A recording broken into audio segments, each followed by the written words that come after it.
Why is the rock no, wait, what am I talking about? This one off. Oh, off. Thank you.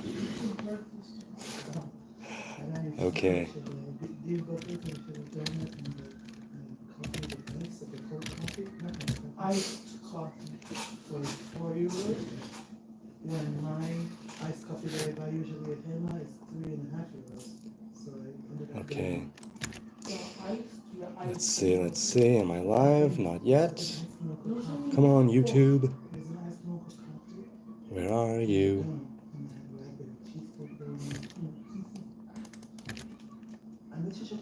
What's up? There I am. I'm live. It's the Nazarite bringing you Hebrew lore from days of yore. I had no strength earlier. I napped for, I don't know, half hour? Hour? I don't know how long I was out, but I woke up like a few minutes ago. So I still want to do this, but if I'm too tired, I'll cut it short. So let's launch right in to Orot HaTshuvah, chapter 7, paragraph A, Aleph. Once again, I had no time to do it myself. Google Translate with a few quick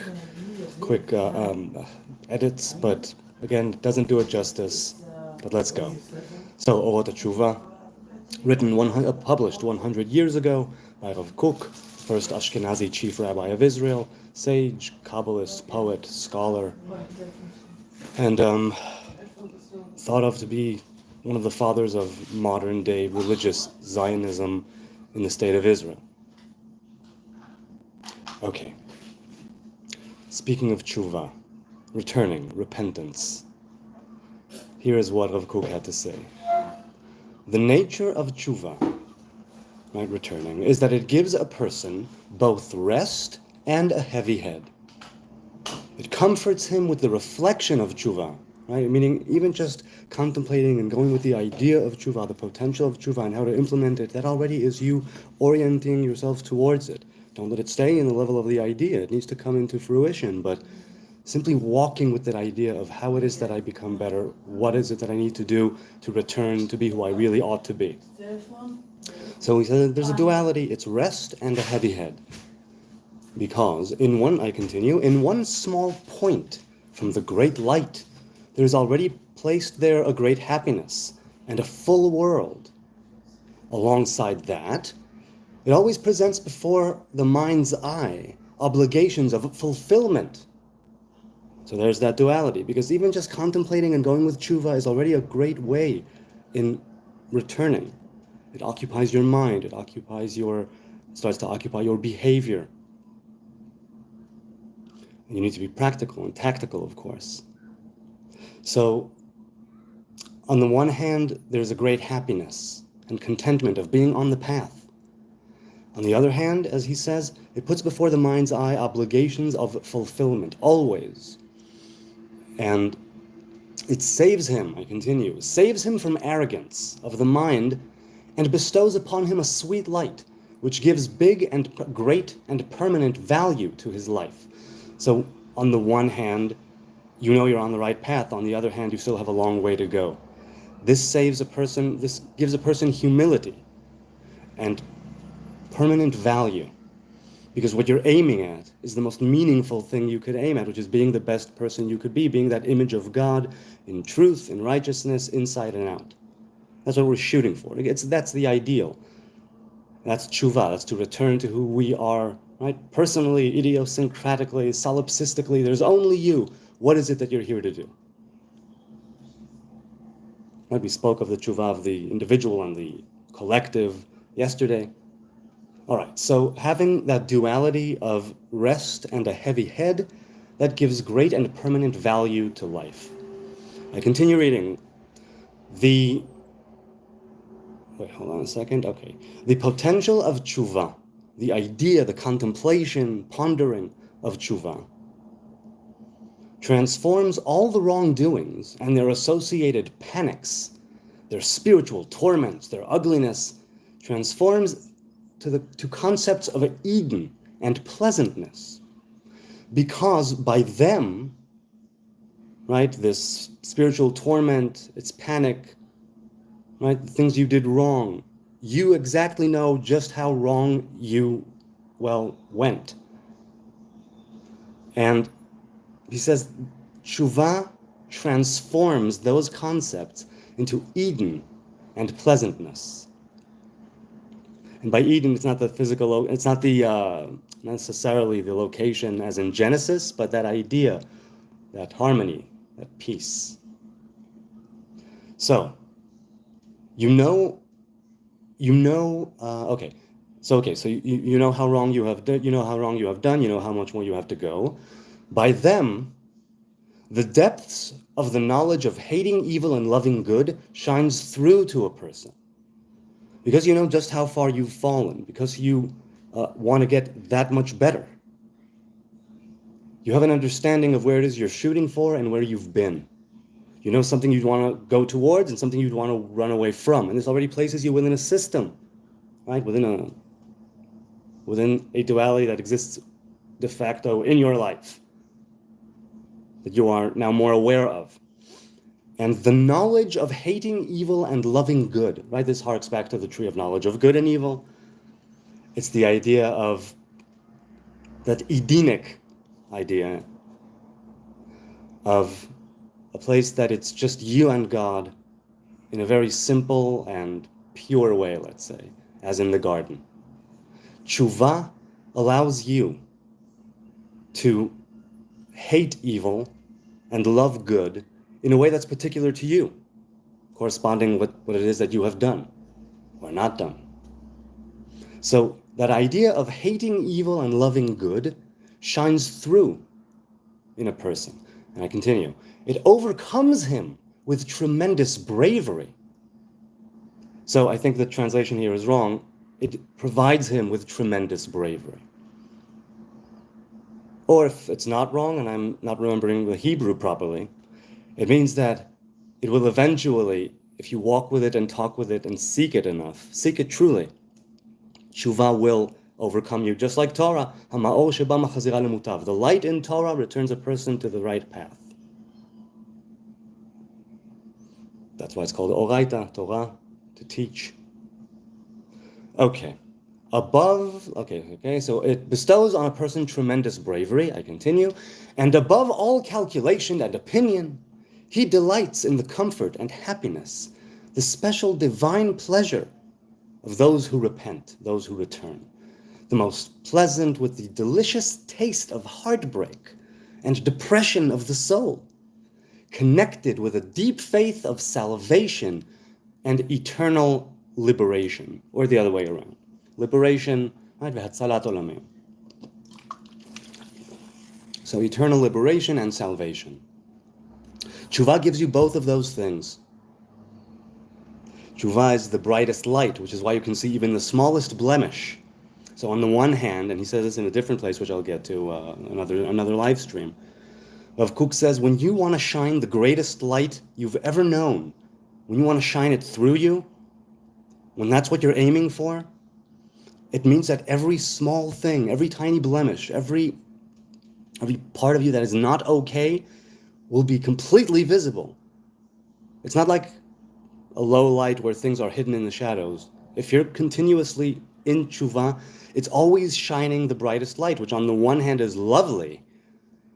On the other hand, it shows you still so many places where you need to get things right, get them in order. And what he says here, heartbreak and depression of the soul, connected with a deep faith of salvation and eternal, with liberation and eternal salvation.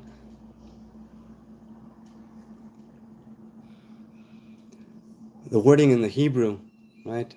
Shiva, okay. So let's go to the chat. That was chapter 7, paragraph A. I'm not doing this linearly, as I've said before.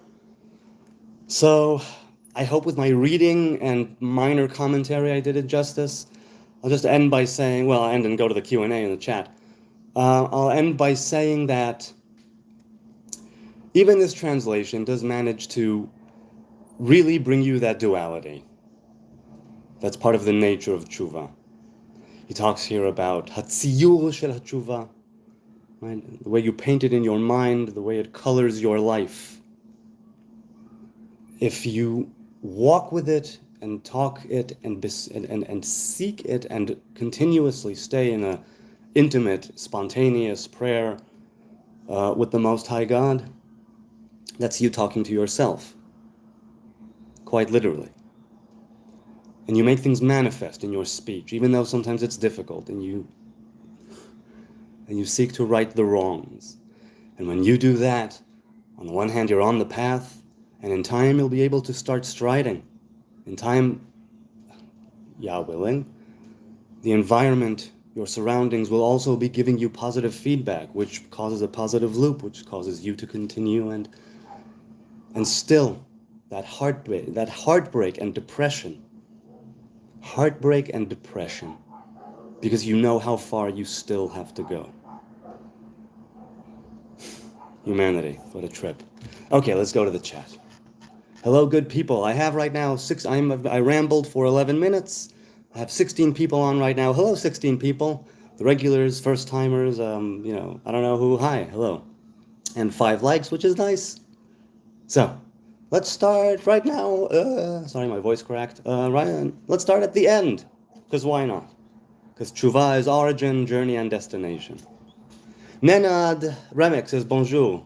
Bonjour. Well, here I would say bon nuit, right? Which is good evening, if I'm not mistaken, because it's 9:15 p.m. here in Jerusalem.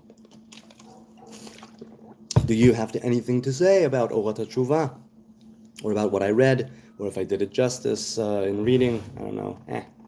Neil Warren, hello, good to see you again. Sneezer is here, BMXers is here, Bloodnose is here, Unfortunate Pixel. Very much disturbed. Unfortunate Pixel, can't say reason here? Wait, what are we talking about? I'm working my way up. Your eyes look beautiful in this light, says Andrew Corn. Well, thank you, I appreciate it. That's nice to hear. Sneezer says... Okay, so you know what? I wanted to start there, but let's start in the beginning. Shalom, blessings, and peace, said Bloodnose. How long is a munite? A munite is exactly the amount of time from when I wrote that to when I went live, not on the phone, but on YouTube when I popped up. That's precisely it. So it shall be known, and it shall be entered into the books of modern physics, and that's that. Ariel says, sadly about to start cycling home. Don't be sad about that.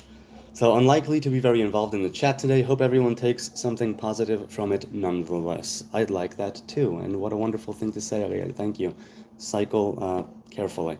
Maybe Moonites, which could be like Sunday. Oh.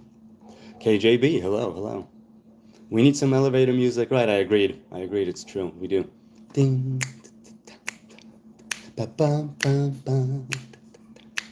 I was wondering if it had something to do with moon cycles. No, but that would be nice. No, it's precisely the time that it took me from when I wrote that in the chat until I actually showed up. Ariel will miss you, says Sneezer.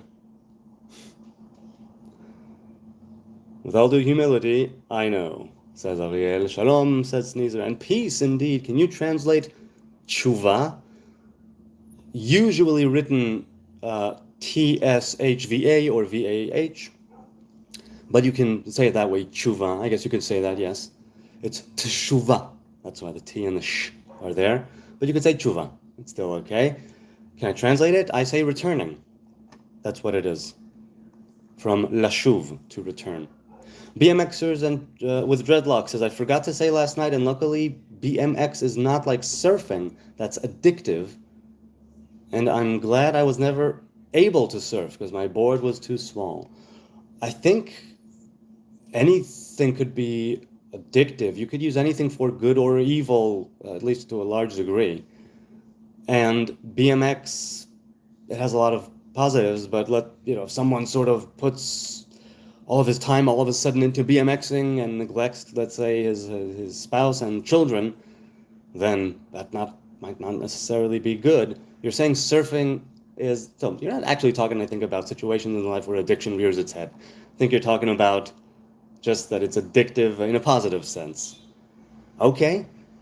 I think it's lovely to be that kind of addicted in a positive way to something, a sport, a challenge like surfing. I've never done it in my life, not even a boogie board. So but your board was too small. Well, you could save money and get some. Get one. Start with one. Maybe you'll really like it. KJB says, true, must have been thinking of Sunnis. Ariel says, I will try to jump in if I feel like I can contribute something positively significant at a suitable moment. Well, all right, feel free to jump in or jump out. Where are you from? I'm in Jerusalem. Chadani Shorts. So what? Short films, short clips, short pants, short shorts. What kind of shorts are we talking about? I'm in Jerusalem. Where are you, Chadani? Embrace Islam, says Rustam. Well, for your mercy, he says. Again, my problem with Islam, I say it every time.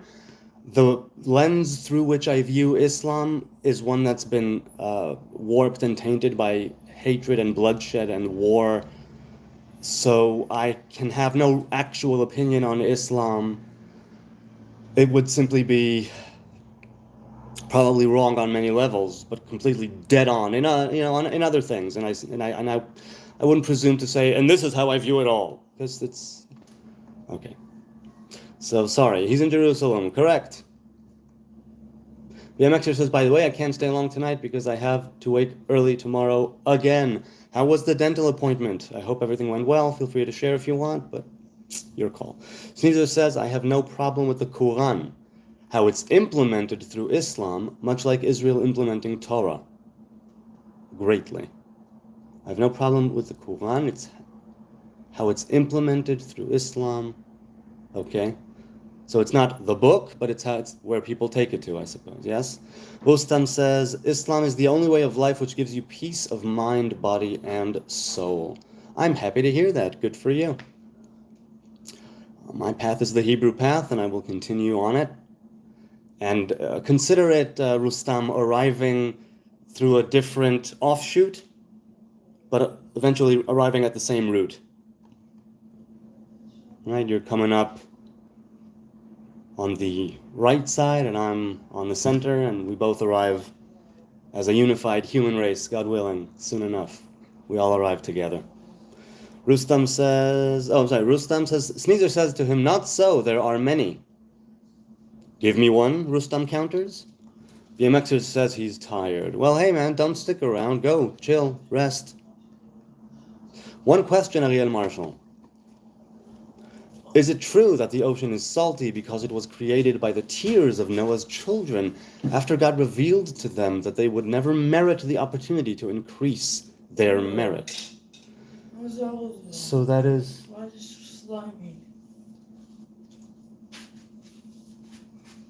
I added more water. I didn't want to... No good? No. Did Ima eat it? No. I didn't make it in the usual pot.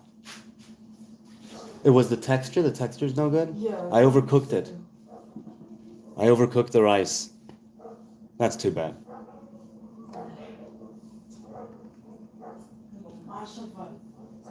Slime. That's not good. That's not good. I overcooked it. Sorry, people, I overcooked the rice, but it was just half a cup. I was supposed to, some of it was I supposed to eat. I'm sorry, my man. No, Okay, so it's Midrash, okay, is not something that's true or false. What you learn from Midrash has truth or falsity to it. But Midrash itself is supposed to convey an idea. Midrash Halacha and Midrash Haggadah, they're supposed to nudge you in a kind of direction. And it's how our sages and Midrash Tanchuma, Midrash Rabbah, Yalkut Shimoni, a lot of the Zohar is Midrash as well, technically speaking. It's very different, but technically speaking, it's still commentary on the weekly Torah portion and linearly.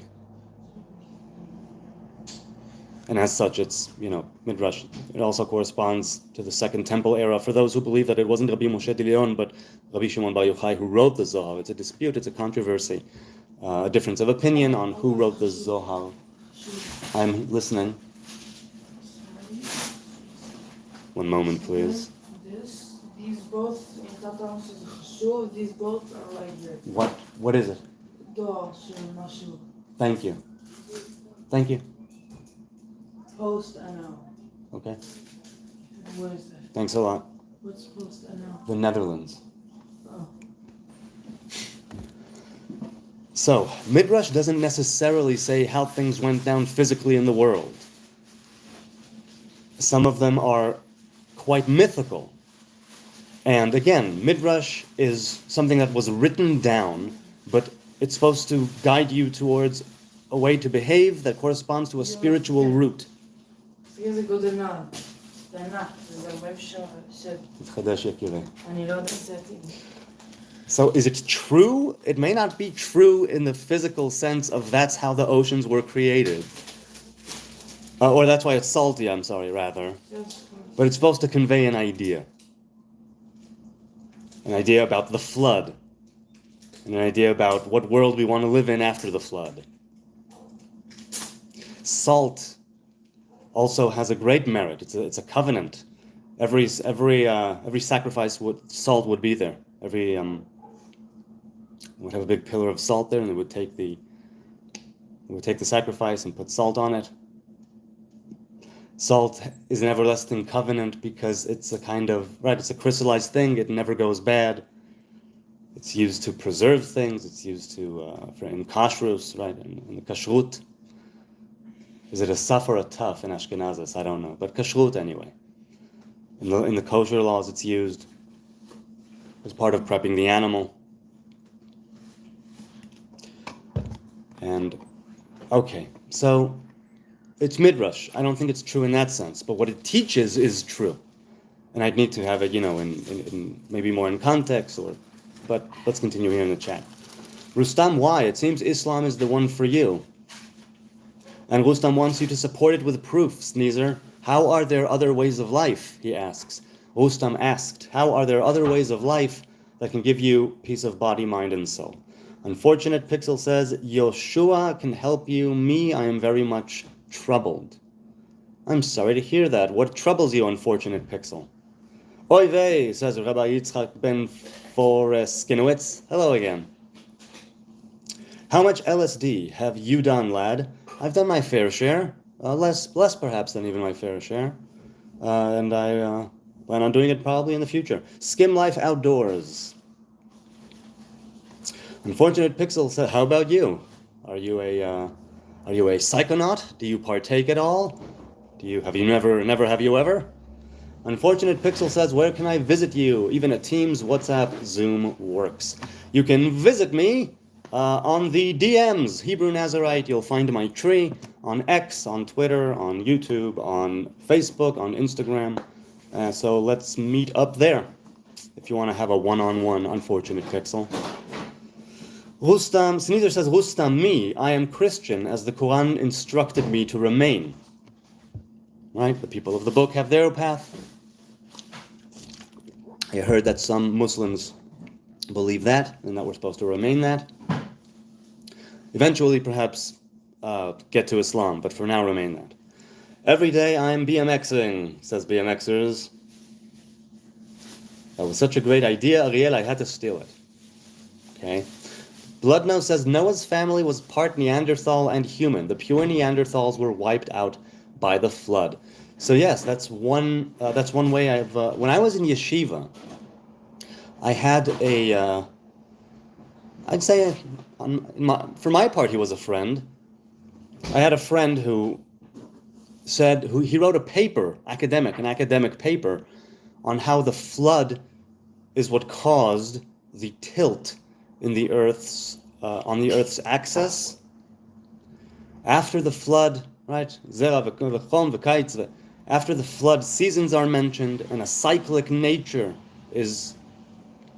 of seasons and times is presented. And he argued based on previous arguments, but he showed it in a different way. That was the nature of the chidush, right? That was the merit of the paper. I think it has been discussed in the past, and he showed it from a different angle, in a different way. He anchored it differently. He brought something new into the discussion, and I think that's why he wrote the paper. If I'm not mistaken, it was like a proper academic paper. I don't know. I was 18, 19, and I wouldn't necessarily remember or know how it was. I didn't read it through, but we would discuss it. And the idea that the flood was a turning point for the entire history of all humankind is literally shown there, which is why people saying, like Bloodnose, that it was part Neanderthal, part human. I don't know if that fits in actually in evolution, but I do know that it fits in conceptually in that we were something, and then we were something else, which is why the covenant of the rainbow is between Adonai and all creation.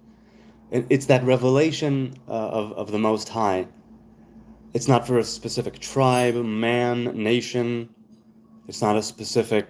It comes from, right? The covenant of the rainbow comes from the Most High in order for the revelation of Adonai to remember that very covenant, as if it forgets. Because we are all broken light. That's what we are. And that rainbow, the pure sunlight, right, breaking up into the spectrum, that's humanity.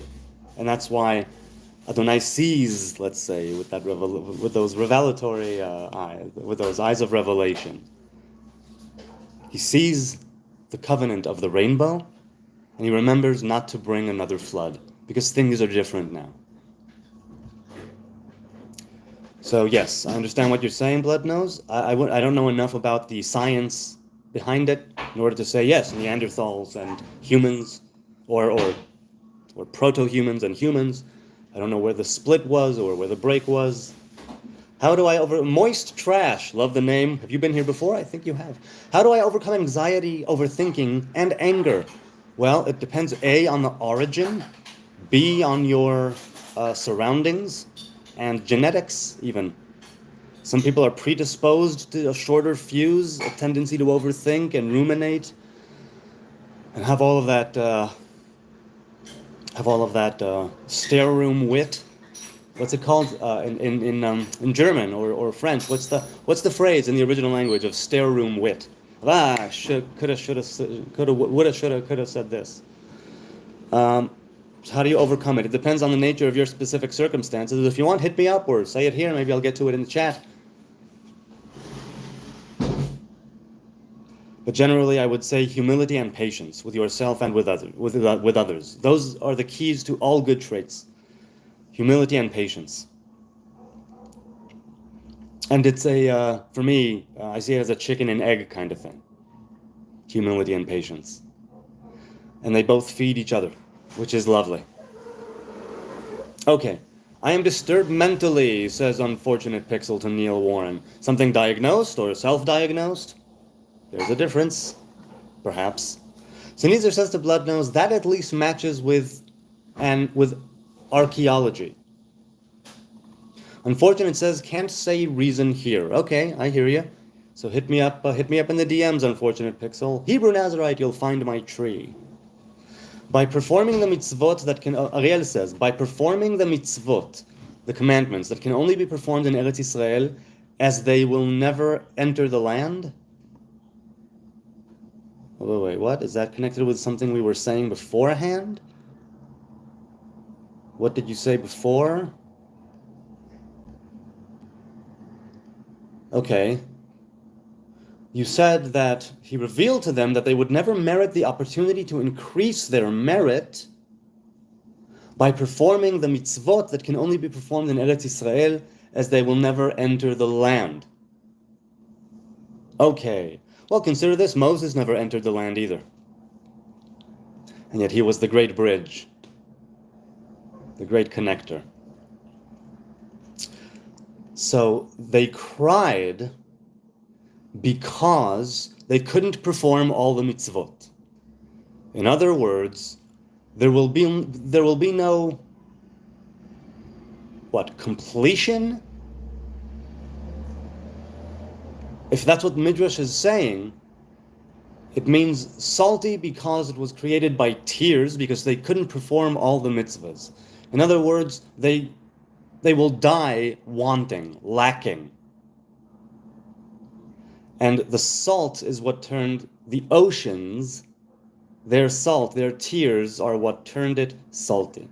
So I wouldn't presume to know and fathom the depths of the knowledge of the sage in the Midrash who brought this into light.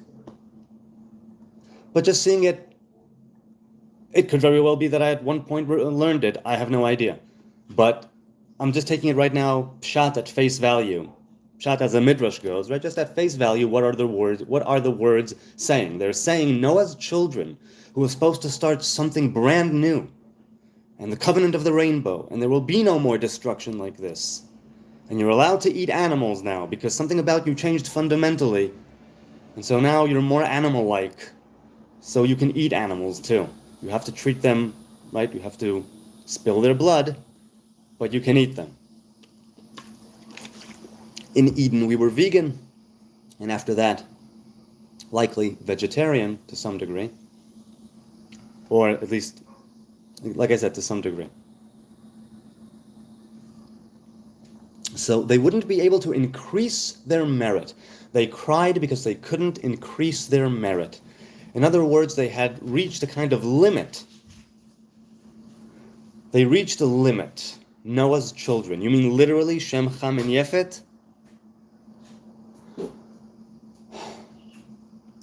I would think that when you reach a limit like that in life, and you have the foreknowledge of it, on the one hand, much like I started here speaking of the lights of Tshuva, of Orot HaTshuvah, on the one hand, there's a great sense of purpose and meaning now that they are going to, biblically speaking, repopulate the earth after the flood. Them and the rest of the animals bring a new kind of genesis of creation on earth. And he revealed to them, you say, in Midrash, I'm assuming again it's Midrash that says that they cried they cried because they could never merit the opportunity they would never have the opportunity to increase their merit, meaning they hit a kind of wall, a kind of ceiling. The sons of Noah hit a kind of ceiling, and they wouldn't be able to reach the land of Israel and perform the mitzvahs, right? Things like Shemitah, things like Terumah, things like Maaser, right? The tithe, and the Sabbath of the land, and the Jubilee. So let's consider this. The land of Israel has a certain sacredness to it, a certain consecration to it. And within that, you have the mitzvot hatluyot ba'aretz, the commandments which hinge on being physically in the land of Israel, which I mentioned now, a few of them. And, maybe not all of them, I think. But, Noah's children could not get that. Noah's children, assuming we are talking just about the three individual children, Shem, Ham, and Yefet, that they wouldn't be able to enter the land of Israel. First, the fact that they wouldn't be able to get into the land. Wait, where was it? Where were you? Performing the mitzvot, as they will never enter the land, you say. They will never enter the land, they won't be able to do it. In another way, they'll have something lacking. But let's consider this, that they are from that old world, still. And the generation, let's say, after them would merit the completion. But now things have changed fundamentally, whether it's, well, on many levels, right after the flood. So that's just simply what associatively I go with. I don't know the Midrash, certainly not, it doesn't ring any bells, but that's what I would think of it. So I ranted a little bit, because as I was reading it, I hope that I was able to, that idea of salt has a lot more meaning, right? Because it's their tears. The tears that they wouldn't be able to complete it, but what they were crying was salty tears. And salt, by the way, we cry salty tears because it echoes back to the time when we were aquatic, before the creatures were on the land, when we were in the big soup of the oceans. And we have kept salty tears. I think, evolutionarily speaking, that's why we have salty tears, because of the seawater. And that's what was left. The oceans are salty, and our tears are salty, and they're connected, because it harkens back to a different time, right? The primordial soup of the ocean, and later, the place where we came from, And the sons of Noah are the place where we came from. And they started a brand new thing after the flood. But they could not complete the mitzvahs. They could not reach. They had a limit. There was a ceiling. They couldn't get past something. That limitation, it caused them to cry. But what they cried is something that harkens back, and I think that's a comforting thing, that when they say that the oceans became salty because of their tears, it means that on the one hand, they couldn't do it. It was barred, just like the Holy Land was barred from Moses. And yet they accomplished amazing things. And so it has to do with the salt. And with the oceans, which is most of the earth, right, covered in water. And the salt, which later became a covenant, a symbol of something everlasting that never goes bad, that's used in kashrut, that's used to give spice to life, to preserve, to conserve, a lot of things. Salt is used and was used for so many things. Okay, and now after that, rant, I'm going to continue. Where was I? I'm very much disturbed. Okay, I'm sorry, I read it. Unfortunate Pixel, I can pray for you if you want me to, Neil Warren said. Bloodnose said to Moist Trash, all worry is vanity. You needn't worry about anything. Ever, Bloodnose? You think there's no point to worrying whatsoever? I agree in the sense of, can you do something about it? No, then don't worry. Can you do something about it? Yes, then why are you worrying? It's such a, it might be true fundamentally, but it's a bit of a reductionist thing in certain circumstances, right? Where no, there's nuance here. So all worry is vanity. I get what you're saying conceptually, but I sometimes worry. Sneezer says to Moist Trash, I'm vain. That's obvious as well. Maybe that's part of why I'm doing this, though it doesn't seem to me that way. Anxiety is living in the future, depression in the past. Anger is from pain and a choice. The other choice would be healing. So once again, Sneezer says to Moist Trash, anxiety is living in the future. Depression is living in the past. Anger is from pain and a choice. The other choice would be healing. So it's like, you've done this, might as well do that. You've tried the rest, now try the best. I screwed it up, but that was Dr. Nick Riviera. Hello, hi everybody. Hi, Dr. Nick. BMXer says, why to Rabbi Yitzchak? Sneezer says to Unfortunate Pixel, if you can't say it here, you're not disturbed enough for us to help. Well, I don't know if I agree, but okay. Oh, wait, sorry. The chat just jumped. Okay, here we are. Wait. Yes. Healing will allow, Sneezer says to Moist Trash, healing will allow you to live now instead of then. Healing will allow you to live now instead of then. Right? I think it's something that the more you practice it, at least by and large, the more you practice it, the more it will become part of who you are as a person and how you behave. And it's something that feeds into you. Again, not under all circumstances. You can't will things into existence, but you can walk with them, talk with them, and have them preoccupy your time and your mind in a positive, healing way.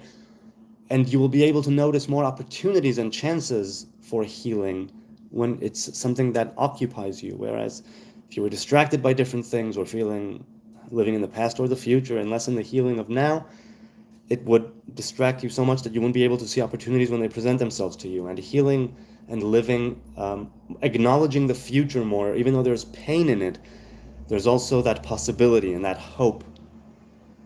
And it's making that difficult decision, or in some cases it's a conscious decision of I'm going to try despite the bad things that come. I'm going to keep trying. I want to heal, and I will do my best to heal despite everything that's thrown at me.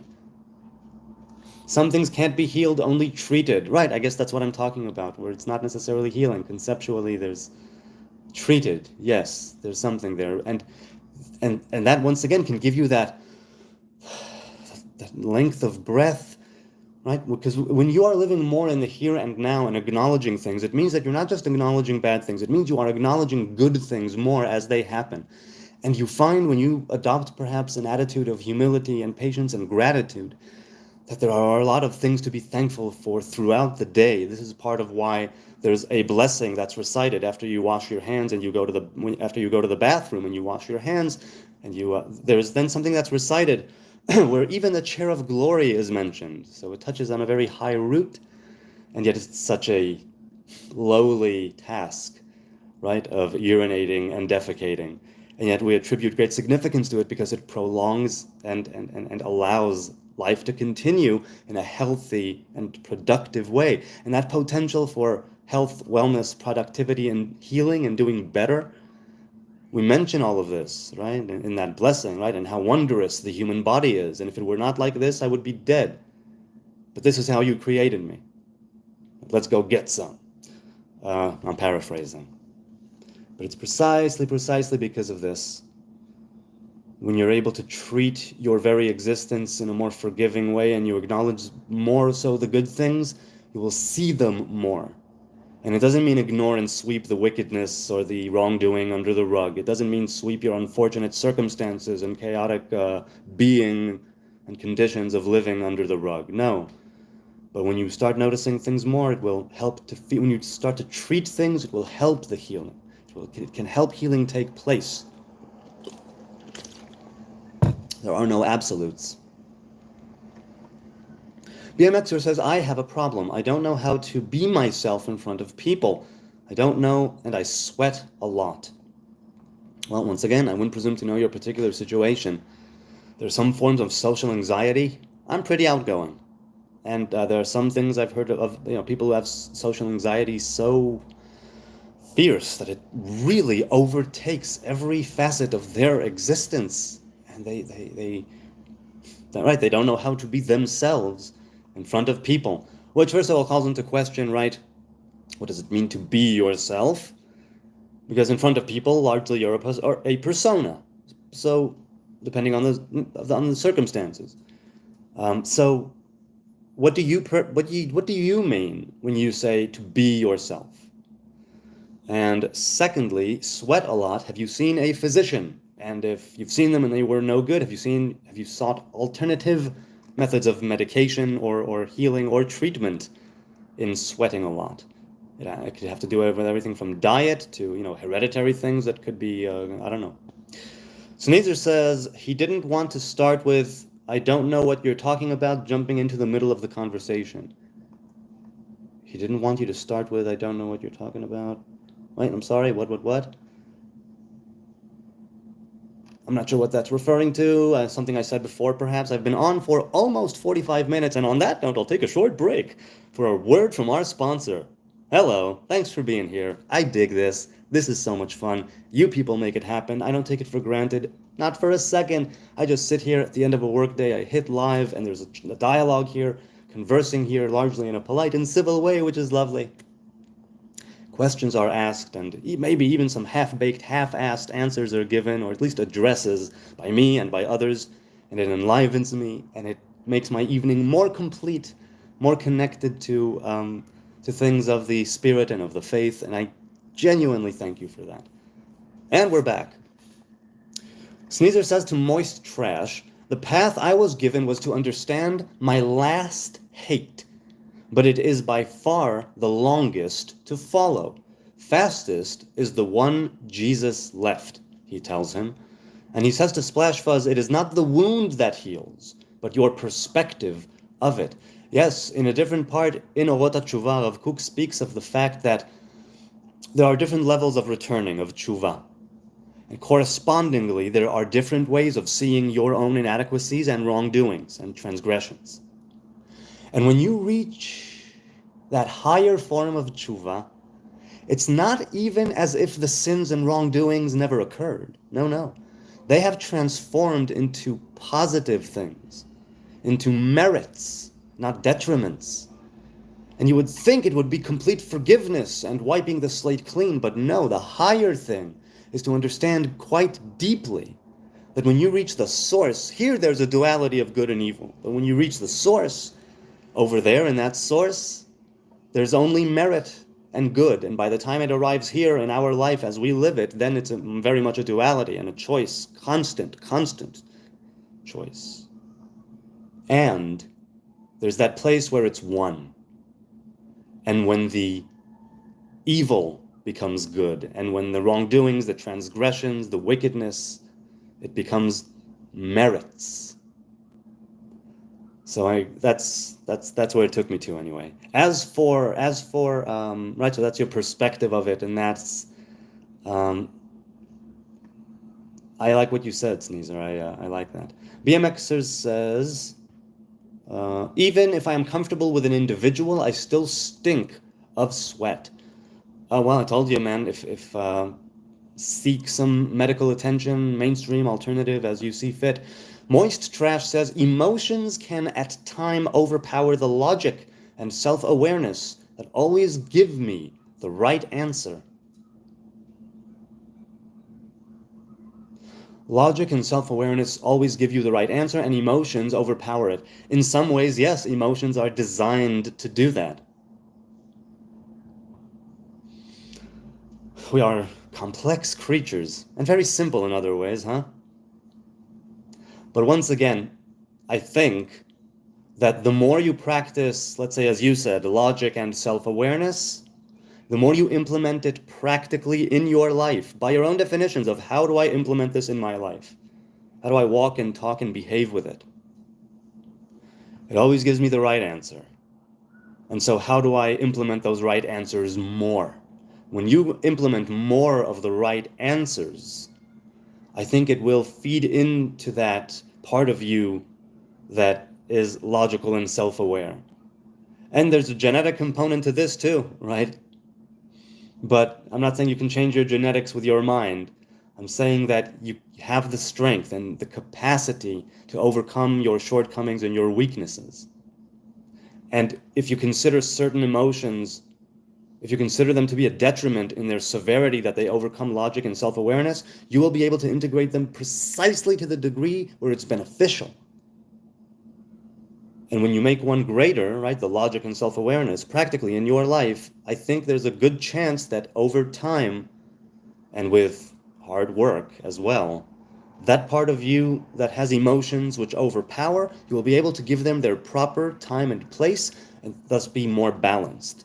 Extreme situations might still yield extreme behavior, and emotions will come rushing back and completely take over.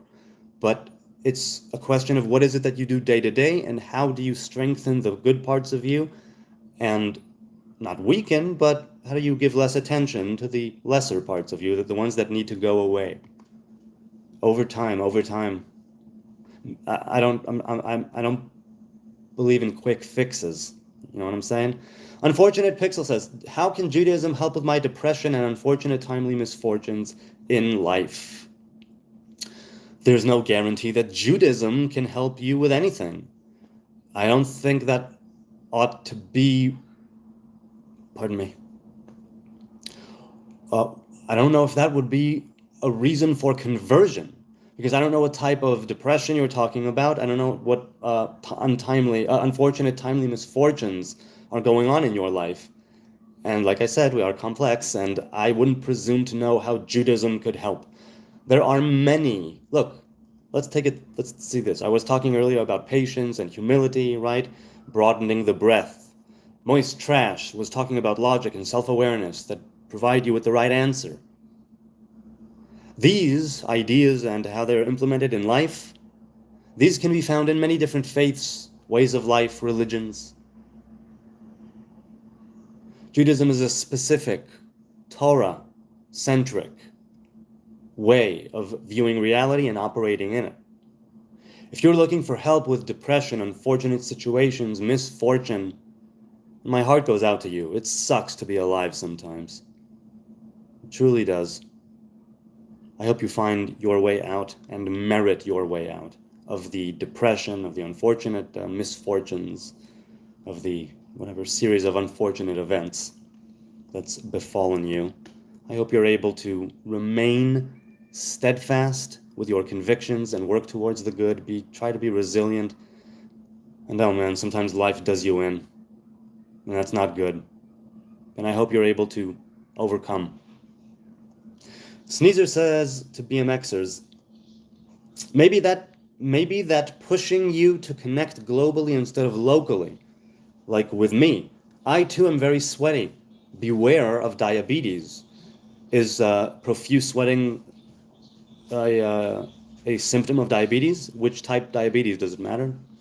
Sneezer says, LOL, think I've seen Orot HaTshuvah before.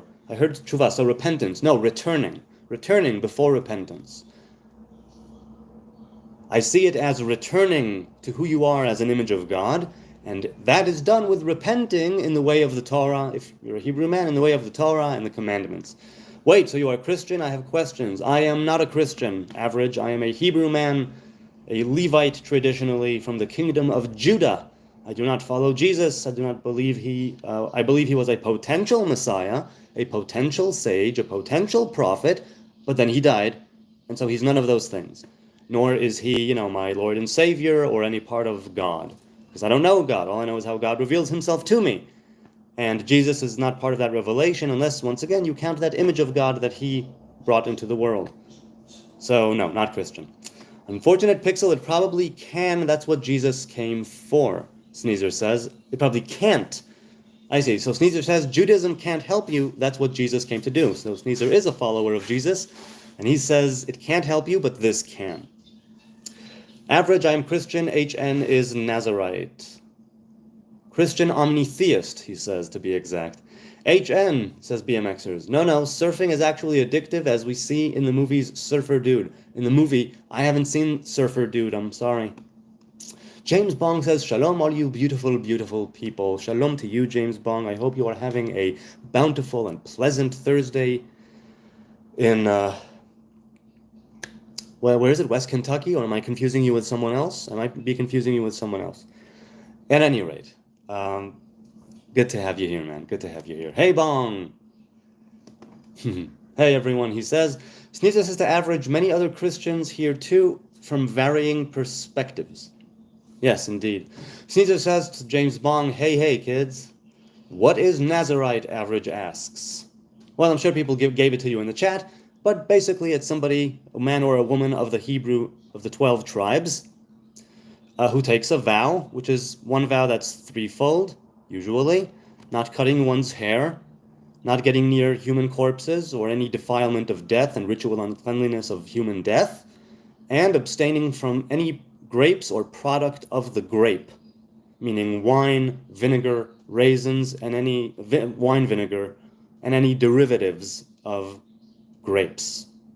That's what it is. Okay. There is no God but Allah Almighty, Endgame says. Good for you. Go with that. Sneezer says to average, that I'll leave to HN to answer seems to be very similar to Jewish Rasta. Yes, well, the Rastas base some of their ways on the Nazarite vow, and so even though I'm not a Jewish Rasta, I could see how some people would call me that. Also, I agree with certain Rasta ideas. BMXer says, HN, yes, but I started getting into BMX again and moved away from the beach, far away. I don't like the waves and water. Cold. Too much anyway. I understand, okay. Oh, okay, sounds crazy, Average says. Average, what are you? Endgame, yes, we are pretty much all Abrahamic here. James Bong says, seems a bit hypocritical to me. What's hypocritical? I'm sorry. Average says, I'm Christian. I thought he was one of the Jews that don't believe in the resurrection.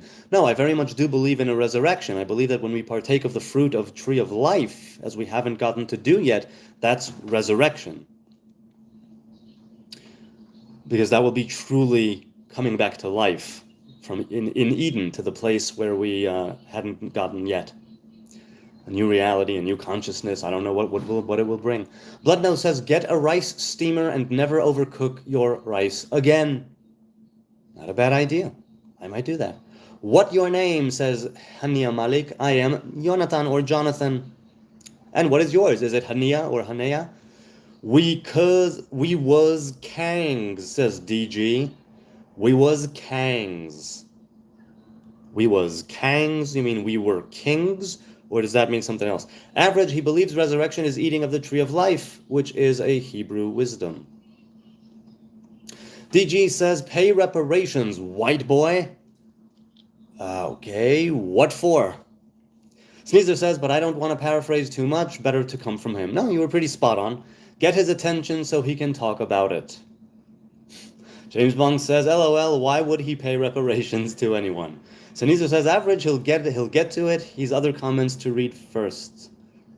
By the end of the show, he'll usually an hour or so behind. How do you say God in Hebrew? Well, God has many names. Now, the word God, as I know it, in English, derived from previous languages, I don't precisely know how and to what revelation of God it pertains. I don't know what revelation of God the word God originally would be associated with. And so I will just say that we don't say it in the same way that we write it.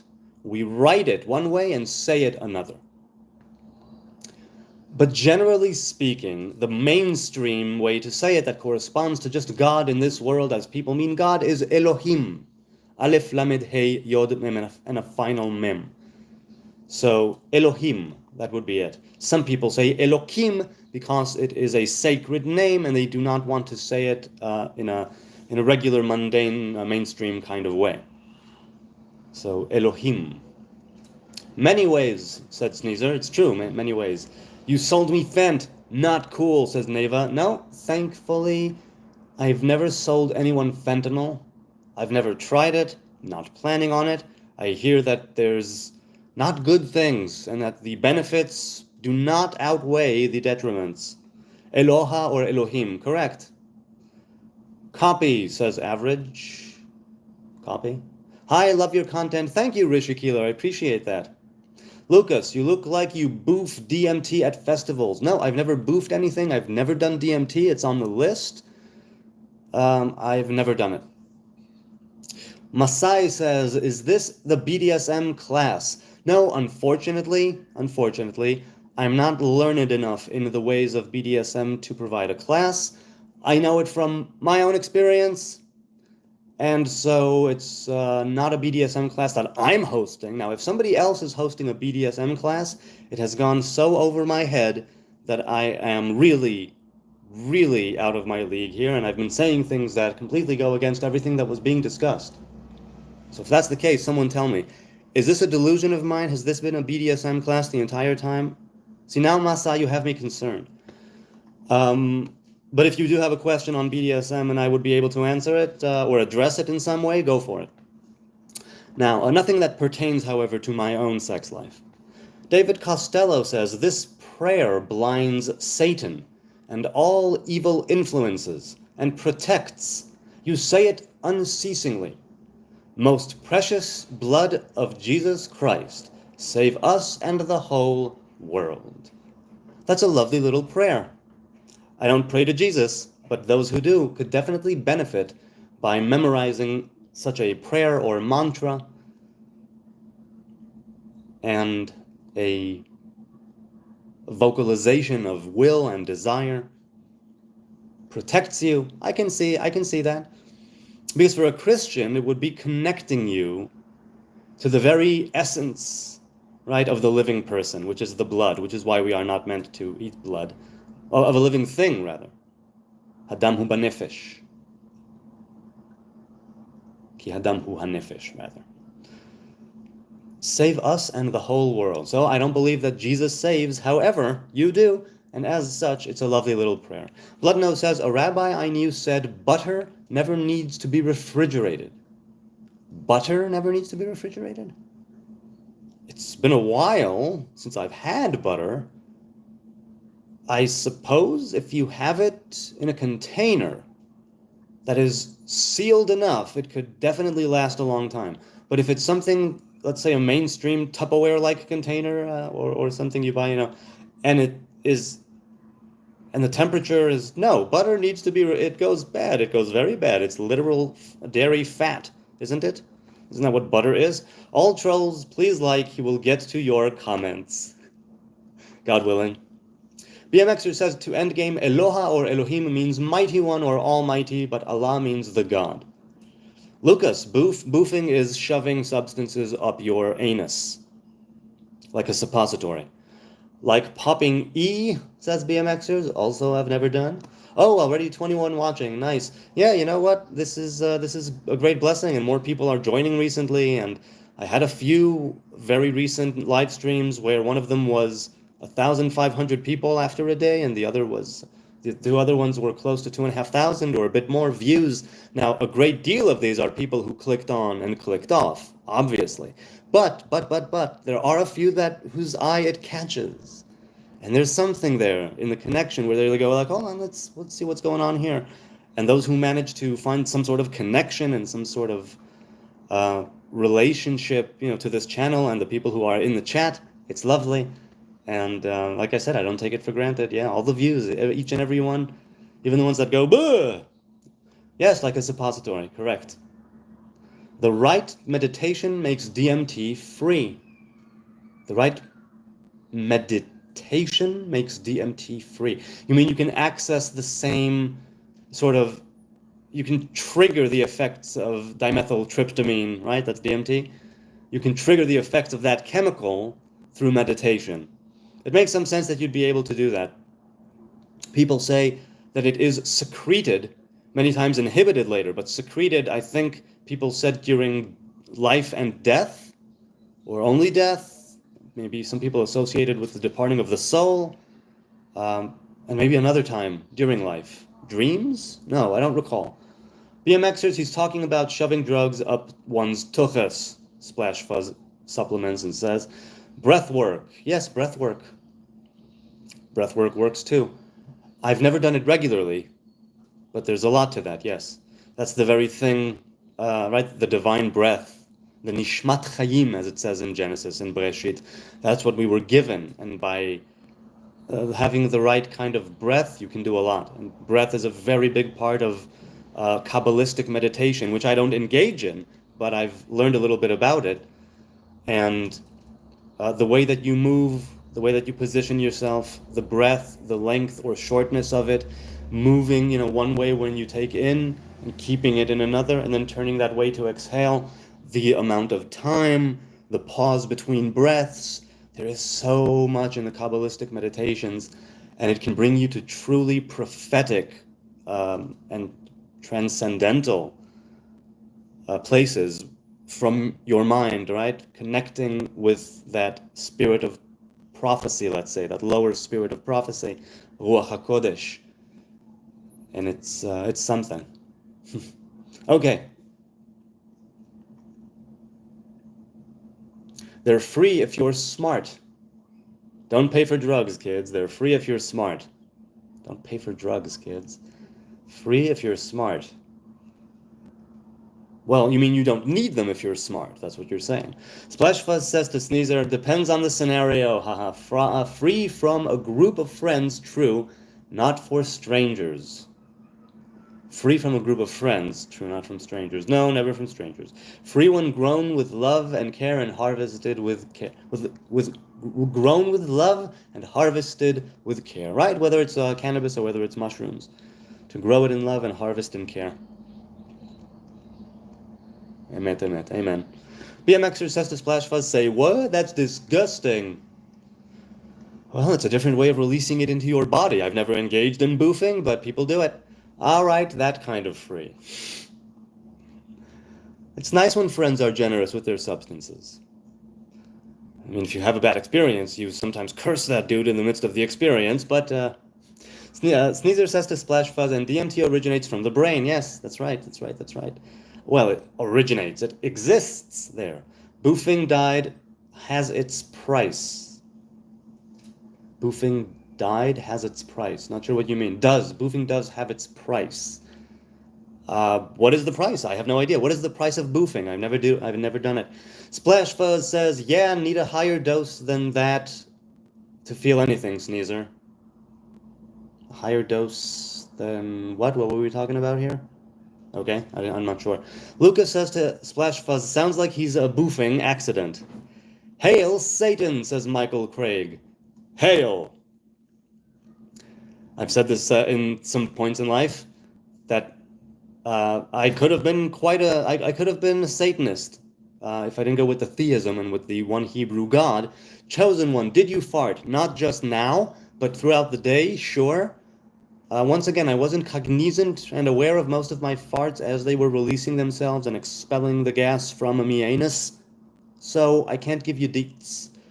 But definitely, yes, I have farted today, and likely in every previous day. Stands to reason, God willing, I'll be farting within measure and in appropriate circumstances, keeping it more to myself all my life until I draw my last breath and have my last fart. Hopefully under the best of circumstances. Michael Craig says, Satan is king. Yes, he is. He is king of the satanic realms, if you will, and the kingdoms. It's better to rule in hell, eh? No, stop, says Sweets. Hi, Sweets. I don't know if you're referring to me, but I will not stop. We can't stop, and we won't stop. Can't you see it's we you on the night?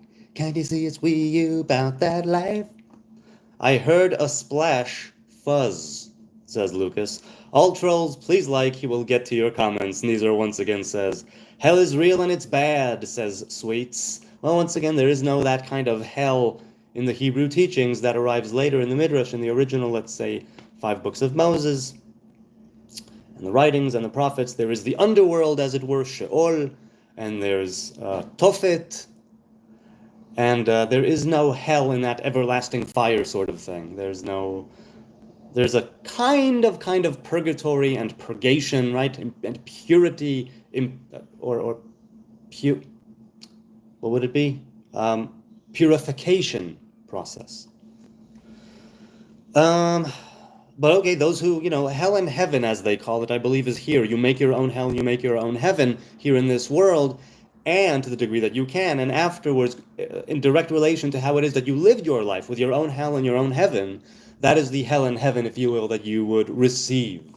And even that is not in eternity, let's say. There's death, there's life after death, and there's life after eating from the fruit of tree of life. That's the true resurrection, right? And that's something else entirely. Are you Zionist? Yes, I am, random person. I am quite a Zionist, only I attribute myself more to a Mosaic Zionist, a Torah Zionist, but I'm definitely a modern-day Zionist, served in the army. Haven't voted for any Zionist organizations or political parties, and I haven't voted in a very long time. I'm not political, but yes, very much Zion. But I want to live in peace with our neighbors.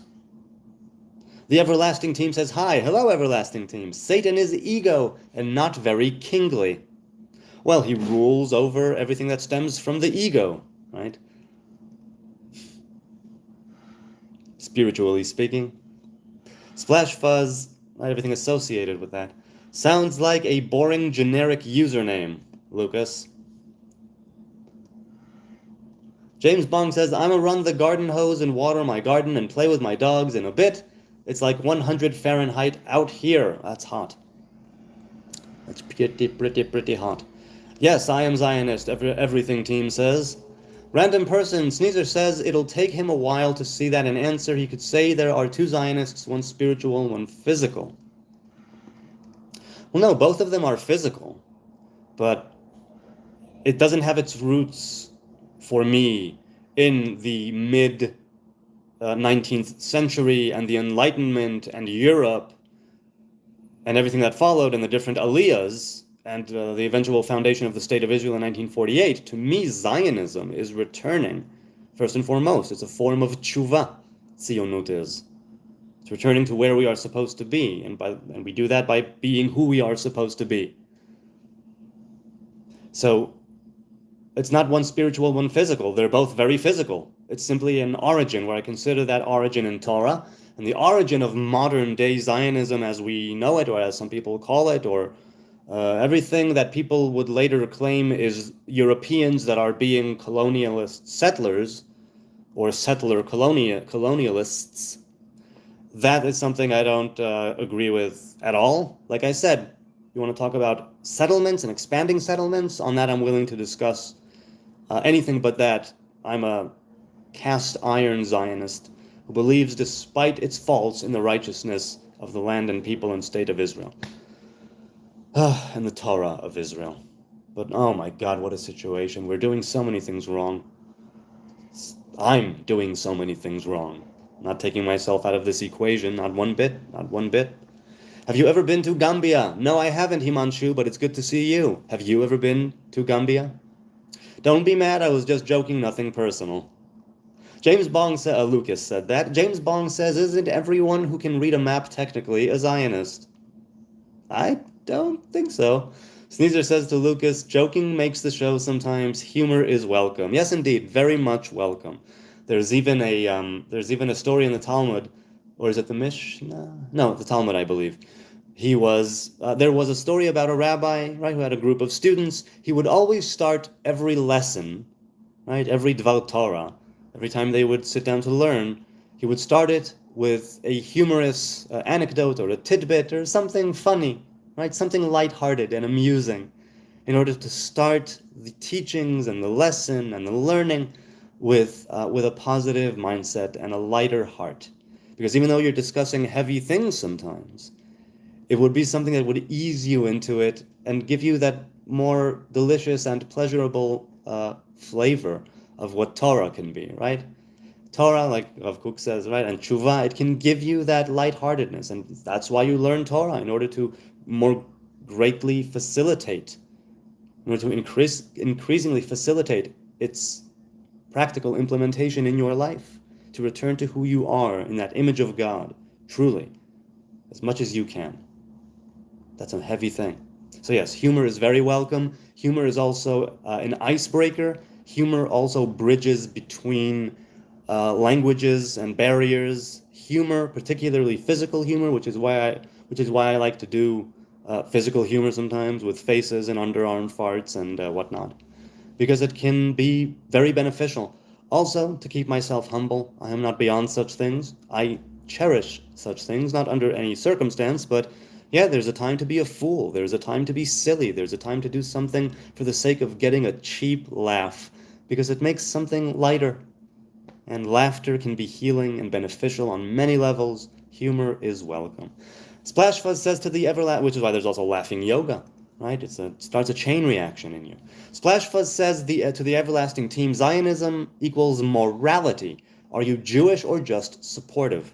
Morality in the Hebrew Mosaic Torah sense, if I'm taking it to that origin of for the people of Israel, the morality of the Torah should be your morality. Now, there's also the oral traditions, and as I like to say, those have not been updated really in a very long time, because we have no Sanhedrin, right? We have no Smicha. It's problematic. Things were written down that should not have been written down. You know the spiel. So some say Zionism equals morality. But I say that as somebody who grew up in Israel, I can tell you that in modern day Zionism, that does go back to the Bible, right? In the national religious form of Zionism, let's say, Dati Leumi, I saw great, amazing, wonderful, truly beneficial things about it. And some things that I said, no, in my estimation, that is not cool. So there are no absolutes as far as I'm concerned. And so when you put Zionism equals morality, I go, no, not for me personally. Zionism can go astray, things can go awry. I've seen it happen. So I don't want to shoot myself in the foot, or, as they say, spit to the well from which I drink.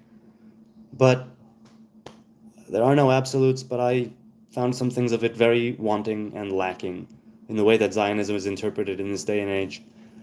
And again, it could very well be because I have such a narrow mind and a small-time view, right? I don't have any great understanding of how things go on behind the scenes, and I can't analyze and read the geopolitical arena here, right? And see what's what. Jewish everlasting team. Oh, look, no Good Times TV today yet. No, not yet. We shall see. Perhaps he left. Perhaps not. The everlasting says, Shalom to you. Yes, Shalom indeed. Hello, goodbye, and peace. Bloodnose says we have all at one time felt the discouragement of not being able to increase our merit. Yes. The tears that we cry hold within them that saltiness, that connection to that everlasting covenant. Palestine, Bell End. Okay. Mohammed Hussein. Hi, Mohammed. Free Palestine from Hamas. Free Palestine from terrorism. Free Gaza from oppression and tyranny and religious extremists. Free them from the pieces of crap who are governing them now. Free them. Mohammed, thank you for supporting Israel. Indeed. And may the war end. L'chaim, to life, says Lucas. Bong says, I think so, if you can read that Israel is a country, so basically a Zionist at that point. Yeah. I guess so, yes, it's true. I stand corrected. Well, not corrected, I didn't dispute it, I went, but yeah, you're right.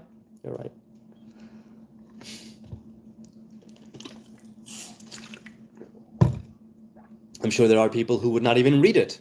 They would read it with their eyes, but not utter it with their mouths. I can read a map, and I'm not pro-Palestine, a BMXer says. I get you. Sneezer says, Israel is in your heart, though, not a piece of land. As long as you live in your heart, you are following instruction. So while I agree with you that there is an Israel that's in the heart, struggling with God, striving, contending with life, and with the forces of the adversary that are coming to take you out, finding the strength, overcoming injury, powering through, arriving shalem to Shechem.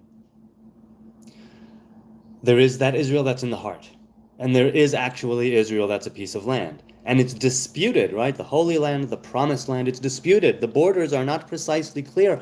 The academics and the sages, probably alike, are in dispute and controversy and difference of opinion on what exactly the borders of the Holy Land were. As such, as far as I know, that's still the case and the consensus. Plus, add to that the fact that we never occupied, conquered, settled, colonized, whatever the hell you want to call it, the entirety of the Holy Land, the Promised Land, in whatever border you want. We've never occupied either one of them in fullness. So, that idea of Israel as a piece of land has never been actualized and implemented fully in the land by the people who, the land is named after, because it was named Canaan. Right? And before that, likely something else. We conquered Canaan in a 14-year war, 7 nations, slaughtered them, took their stuff. Right? That was something like 3,500 years ago or so. And that date, that number of years, is also obviously a controversy and difference of opinion, and so as long as you live in your heart, you are following instruction. I believe that the heart, and particularly the kidneys, can be very instructive. If you listen to the parts of you that filter things, and the kidneys are brought as an example, right? The kidneys back here. The kidneys, right, which filter the urine, the shitnan, and cause it to be shitten. Well, there's a lot there. Anyway, so the kidneys for following instructions. It's said in the Midrash that Abraham had no rabbi. He took on the yoke of Torah and faith in the one Hebrew God, the covenant between the parts, the covenant of circumcision, and being renamed from Avram to Avraham, and giving that covenant then not just to him, but to those who follow, his progeny, and those that he will transfer it to.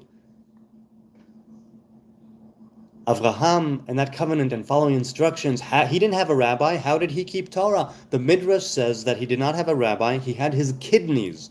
Rabbi Shimon Bar Yochai, if I'm not mistaken, said his kidneys became his rabbis, internally teaching him what he needed to know about worshipping the one Hebrew God with whom he had aligned himself, let's say, and struck a covenant and made a bargain with, how to do it. How to do it in a way where it will then continue, right? Through Isaac, through Jacob, to a great people. And Abraham was the father of nations, right? Avhamon. Okay, so living in your heart, that is a little more problematic because the heart has chambers. The heart is frail sometimes. The heart can be broken, conceptually speaking. That heartbreak can be positive, as we saw in the beginning with Orot HaTshuvah, right? There can be some redemptive element to that heartbreak, because when you know the depths of your despair and your wrongdoing, you can counter it with that much greater of a force towards the good. Counter it. But yes, I understand what you mean when you say heart and following instructions. Yes, bina, to understand. The heart corresponds with ruach, spirit, and understanding, bina. Right? We have something like where inspiration comes from, and then we have inspiration, spontaneous thought, if you will, and then we have, right, and knowledge that is given to you, and then you have what you do with said knowledge. 3 points, right? That unknowable thing, inspiration, or knowledge, right, and then extrapolation, understanding of that and implementing it in your life. That's bina, that's the heart. That's the heart. So yes, following your heart instructions can be a good thing, but you need to be mindful and be resilient, because the heart is very fragile. As yellow, says Fanny. Hi, Fanny. Do you mean the U.S. Fanny, which is the butt, or do you mean the British Fanny, which is the vagina? Bong says... Did you hear that? What? Thunder. Well, was it thunder, or was it the blinds with a gust of wind? No, thunder. Thunder? It's raining? Is it raining? Is it just a thunderstorm without rain? Or a lone thunder without rain? I can read a modern map and it says Israel, not Palestine. Correct. But you might find on specific maps the Palestinian territories. Lucas says, I'm pro-humanity. Yeah, in some ways I am too, not in an absolute way. Neil Warren says, I have salty tears to season my soup. That's nice, although I hope they are happy tears. Oh my God, I can't believe I get to sit down and enjoy this lovely, nutritious bowl of soup that will surely benefit me. The Everything Team, who's not human? BMXers says, Gaza, who's not human? Okay. Gaza says it's not called Palestine on a modern map. I'm not sure. Ew, says the Everything Team. Ew. I like that perspective, like the rainbow tears are to remind us it's been worse. You can think of it as it's been worse, or things have changed and we need to go back, right, and fix things by doing better in the future. Which is why babies have webbed fingers, right, Ariel says. Could very well be, yeah, from our aquatic stage. The Everything Team, wait, what? El Palestine, says Gain or Jane Schillis. L, you mean loser, or L, you mean Le Palestine? Is it a French thing? Anyway, yes. Team Israel, go, go, go. Let's end this war on our terms and dictate peace on our terms. Yes. I bet Ruth's kid came out wearing sandals. Who? Ah, okay. Hi. More El Palestine from Gain or Jane? Is it a hard G or a soft G? Oh, wait, the chat just jumped. Oh, wait, you know what? This time, the chat happened to jump and be cut off precisely, I think, where I am. That's never happened before. I don't like it that the chat just cuts off. I don't like that. I see it in the replay once the live stream is over. And I see it, maybe to check a timestamp or whatever. The chat is there, but during the live stream, there are points where the chat is just cut off and there's nothing doing. That's it. You cannot see past here.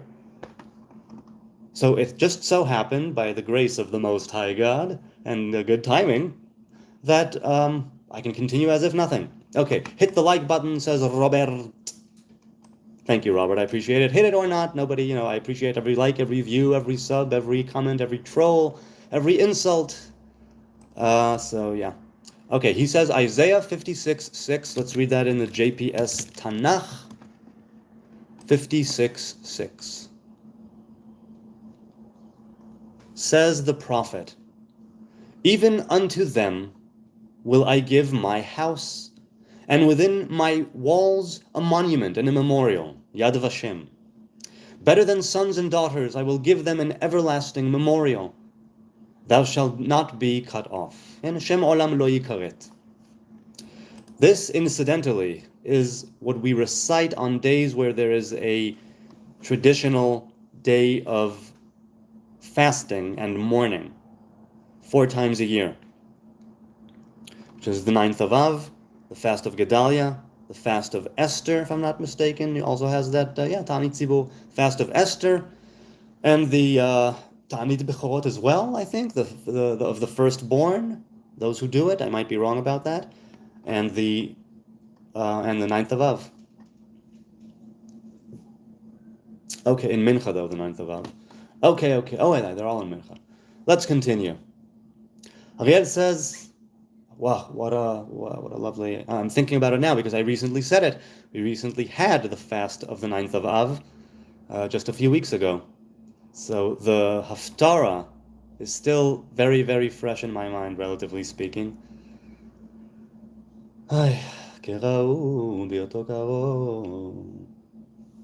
I meant, did their tears cause the great flood? Was there an ocean beforehand? Well, there is an ocean beforehand because it says ulemikveh hamayim karayamim, and so we see that there is an ocean that covers most of the earth, or that covers the earth in the story of Genesis, in the story of creation. Mind over matter, what's your meaning of the verse? As a standalone verse?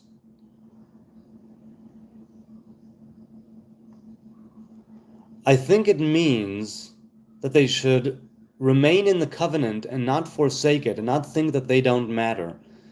Because he will give them something where, even if in this life it may seem to them that they're not accepted, or that they are actually rejected, that they are thought of as less second-class, converts. But there's something there that has a nature of being everlasting and that will not be cut off. Better than sons and daughters, right, who will also die. By attaching yourself to this covenant, remember you are touching something that transcends this life, that transcends even your progeny. It's going back to where you came from. It's manifesting that image of God that is you, exactly you. The people who were those who come and who convert, and if I'm not mistaken, that's what he's talking about here. Those who come and are under they take on the yoke of the Hebrew God and of Torah. And he says, who keep the Sabbath and hold to the covenant. He says, don't despair. What you're holding on to is much greater than what goes on here. I think that's how I would say it. Okay. I've cured myself from crawl on the ground food poisoning with the thought, oh shit, they'll vax me. Sanitzer says, when was this food poisoning? When did it occur? I've cured myself from a crawl on the ground food poisoning with the thought, oh shit, they'll vax me. Okay. Sanitzer, are you an anti-vaxxer? Ariel Marshall said, I meant, did their tears cause the... Okay, so we just did this. What's your meaning of the verse? What now? Says everything team. I'm not sure what that was referring to. The Torah says there's water in the sky. Yes. Water in the sky, where, again, the Torah, it's about, basically, it has a physical element to it and a spiritual root to it. And I would say that water as an element exists on earth. When it says water in the sky, I think it means, right, that there is this element of water that corresponds with the right hand, with chesed, with kindness. And to have it in the sky, rakia, which corresponds more with tiferet, which is the center, it speaks to tiferet's tendency towards kindness, towards the right hand. I think that when there is separation, and that's when there is separation, right? We're talking about the second day, and that was when the firmament, the rakia as it's known, was put in place, and there was the water outside and inside of the firmament. It's that duality. So that's what I'm saying, right, in relation to that. When the Torah says there's water in the sky, you could take it as there's literal water in the sky, in clouds. You know what I'm saying? That's literally what it is, vapor. Or you could say, no, it has to do with what water means and what sky means in the way of how God reveals himself in the world and what it is that you ought to do. How is it that you should view reality? What does it mean that there's water in the sky? What does it mean that there's mayim elyonim and mayim tachtonim? That there's higher water and lower water? It means that there's a kind of divine revelation that we call lower water or chesed, the right hand. But its root corresponds with something higher. When you are able to be more like water, as it says in the Tao Te Ching, right? Then you will be able to connect to the higher water that's in the sky. Elevate yourself. Broaden your mind and your consciousness. Okay? Because we're talking here about creation. And we're talking here about how me, as a human being, a child of Israel, I'm supposed to read the Torah here and now after all these thousands of years. How am I supposed to read it? And so that's how I choose to read it, in a more physical sense and a metaphysical, spiritual sense. And even if it's just vapor in the sky, Rabbi Nachman says, did you look at the sky today? He says, look up at the sky at least once a day. Remember, everything comes and goes like the clouds. And chances are that I'm paraphrasing, right? In a generation or two, nobody's going to really remember you. Take the time here and now to do things that are so worthy of remembering. You'd be such a blessing to yourself and those around you, right? That you'll be able to outlast the sky, as it were. Get to that higher water, right? Okay. How do you see it, people in the chat? What does the Torah mean when they say there's water in the sky? Right? There's water above and water below. It's not so. Yeah, speaks to the essence of that place which Chesed comes from, that place which the right hand comes from, in the way of that God reveals Himself in the world, and that connection. Vinny the gamer, hi Vinny. I went to Walmart yesterday and saw Batman shampoo. Can't believe they didn't have Conditioner Gordon. That is a crime. I say this as a marketing writer. I'm a copywriter. That's what I do, by the way, in my everyday. I've done it for a decade now. As my job. That's my job. I love it. Oh my God. That is such a sin. I don't know whose Batman shampoo it was. Walmart have many different brands. However, really, write to them. I don't know what brand it was. If you have the shampoo, you saw it, if you see it again, take down the information, take the time to give them a call, send them an email, tell them you're walking in the supermarket, you're just, and you're looking at the different, and you see Conditioner Gordon. That just makes your day better, brighter, lighter, and a little more whimsical. And there's so much benefit to that. So really, contact them, man. Or you give me the info, I'll do it. Vinny the gamer, you just ruined my childhood. That's not a very Jewish shirt. Ganja King B. Really? Because I'll tell you what I think. I tuned out of Rick and Morty in the 3rd season, and I've seen a few episodes from the other seasons. But in the very first episode, in the pilot, is the epitome of Rick and Morty. Okay? I don't know if y'all recall, towards the end of the episode, they're running from security at an airport of some kind, and they're running very fast, and they knock over somebody smoking a hookah-like contraption. They knock it over. If I'm not mistaken, the goo or the substance that is released from the vial, the glass part of the hookah, or shisha as it's known, or nargila, it spills. And it spills, and as Rick and Morty are running, the spillage comes to life, lives an entire life, and dies and collapses as they are running. In parallel to their running, they are seeing this happen. Morty screams out something like, "Oh my God!" Or, "Ah!" Something horrifying, some horrified, "Ah!" And Rick says, "Don't think about it," as he pulls him around a corner or something. That is the epitome of Rick and Morty to me.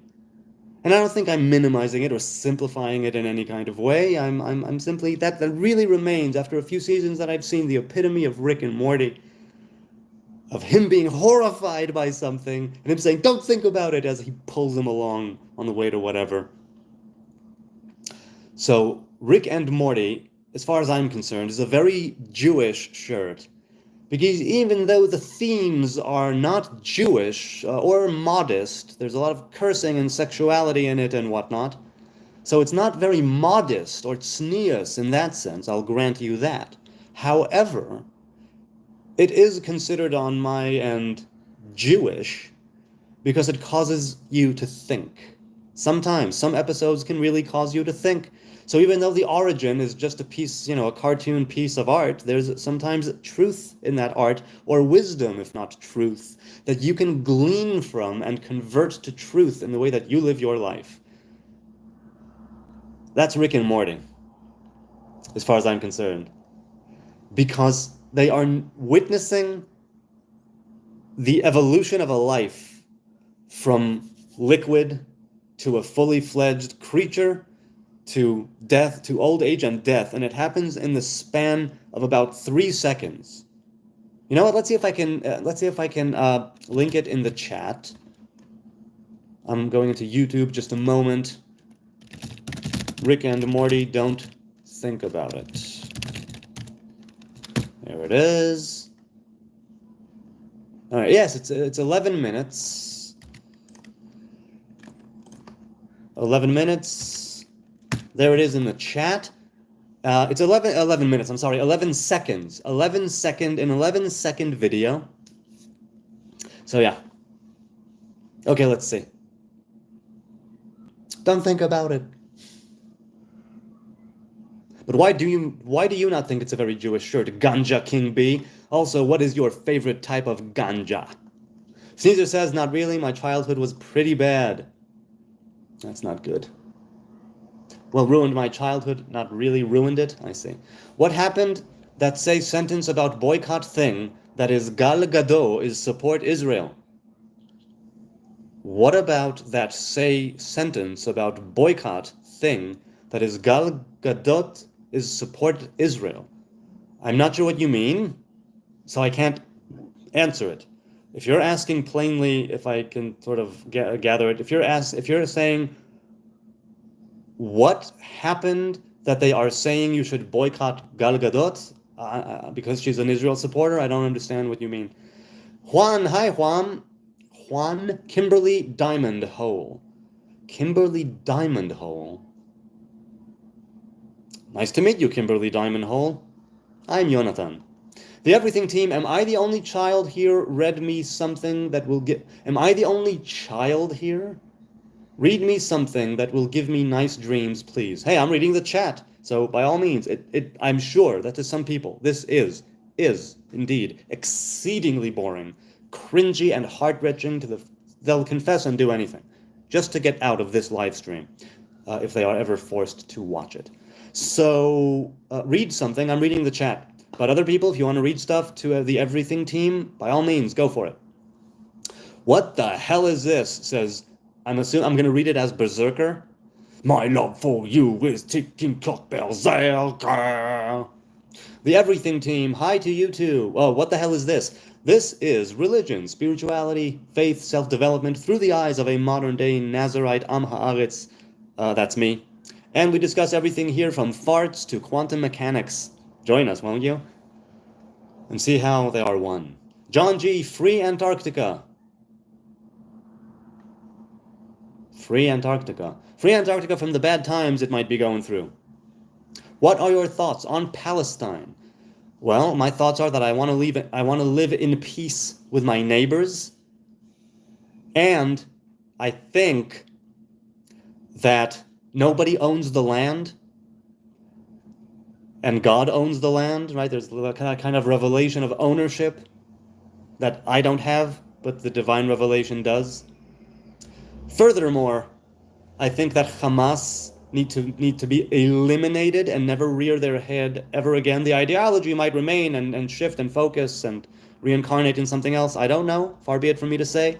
Hamas needs to go. Terrorism needs to go. Religious extremism needs to go. Religious radicals, their ideology should not be implemented in fullness. And we will be able to gather the people and make peace. We need peace. That's my thoughts.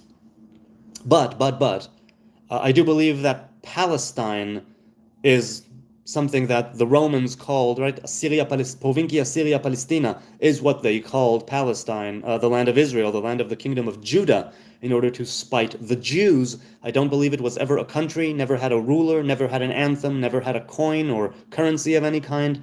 And that was all brought on in the 60s. Primarily by Yasser Arafat, Abu Ammar as he's known. But now that it is a thing, right, we're all Palestinians because, until a few years ago, it was the mandate of Palestine. So it's been less than 80 years. Gal Gadot is cool. Gal Gadot, I've seen her in a couple of things. She seems lovely. Just getting Palestine can, though. Kidding. Not sure what you mean, John G. Free Antarctica, just getting Palestine can. I say, okay.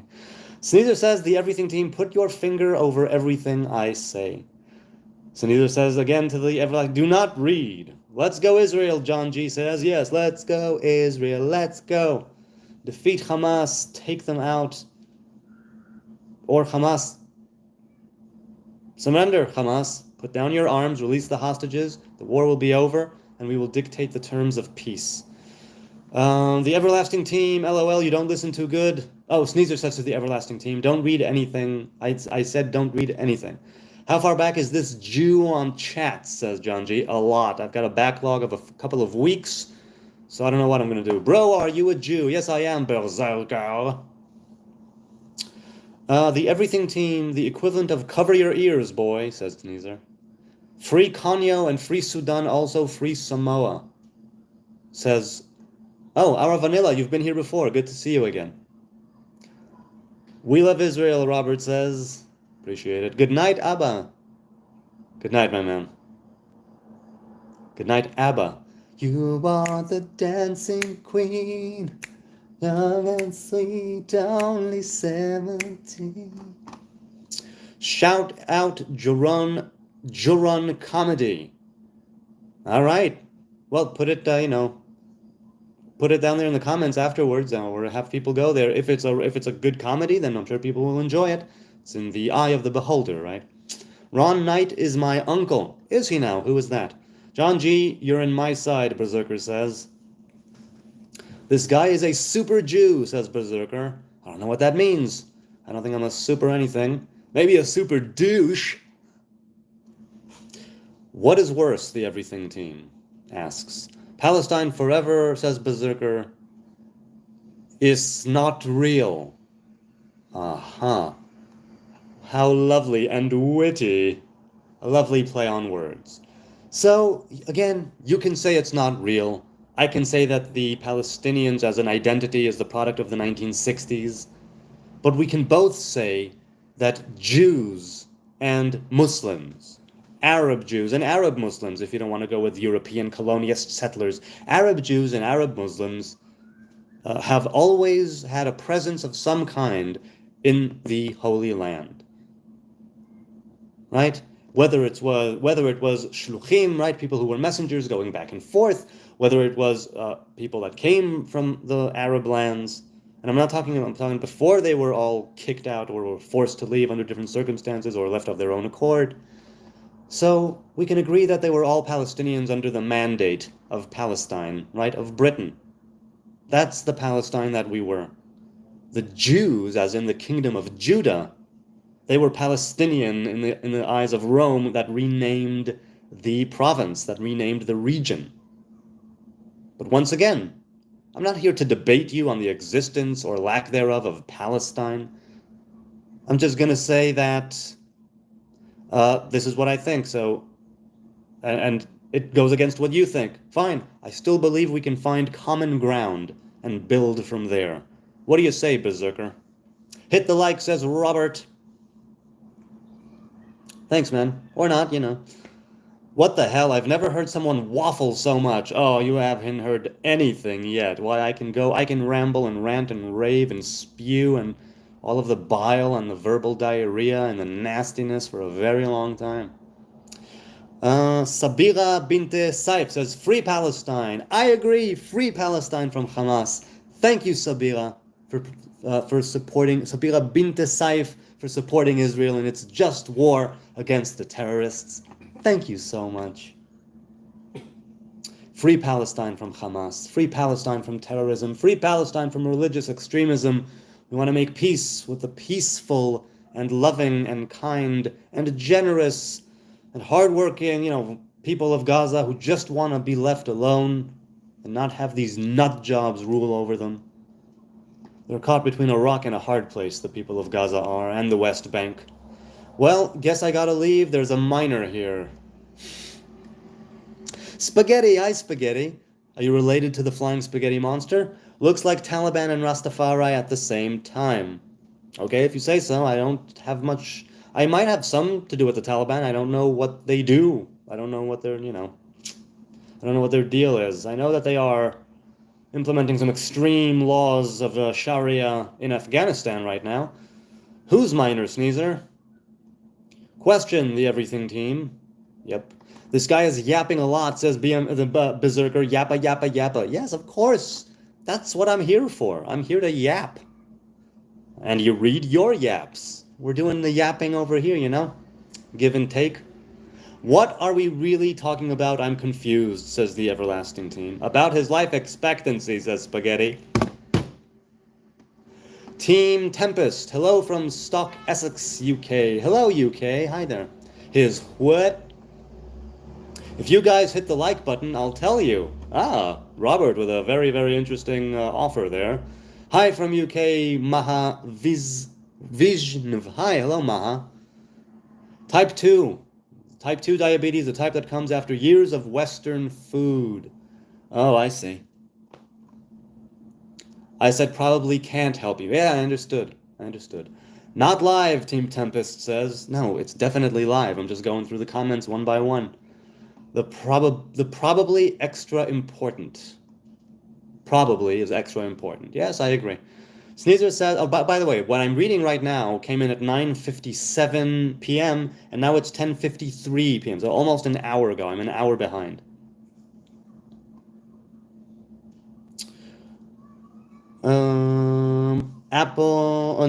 Sneezer says to team, yes, he's live. He's reading comments from about 45 minutes ago. Bloodnose says, what do you get hanging from apple trees? Sore arms. Nice. Hi, sir. Hello, Anil. Good to see you here.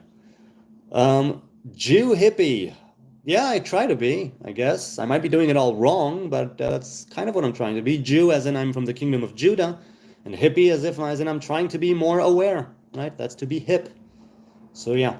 How can I dislike the stream? You can dislike it. I think there's isn't there a dislike thumbs down? If there isn't, there should be. Please click it as many times as you want from how many profiles as you want. Have me brigaded and attacked with dislikes. Or are you asking, once viewing it, how can I dislike this stream? It's such a let's continue watching. See what I mean? You have to hit the like button 3 times. That sounds like a hippie Jew, says Tuohi. You want a slap? What did you say? I thought, I don't know if I actually said I wanted a slap. Though sometimes I could definitely use one. Do you want one? Says the Everything team. Do I want a slap? What? What's going on? Did someone say something that I missed before?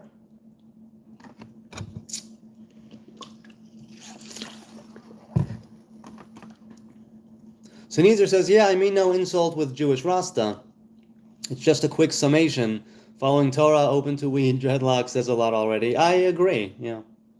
Robert, I am not a kid, Matthew says. The Everything team said, stop it, you guys. How are you going to slap someone live? Watch. Ready? Ow. Ow. See? That's how you slap someone live. Okay.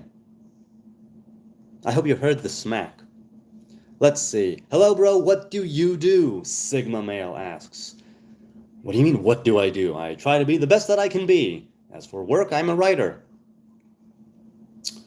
And many other things. You can check out the trailer to my channel, by the way. It's a 20-something second trailer, I think. Nothing very, just gives you a quick run through.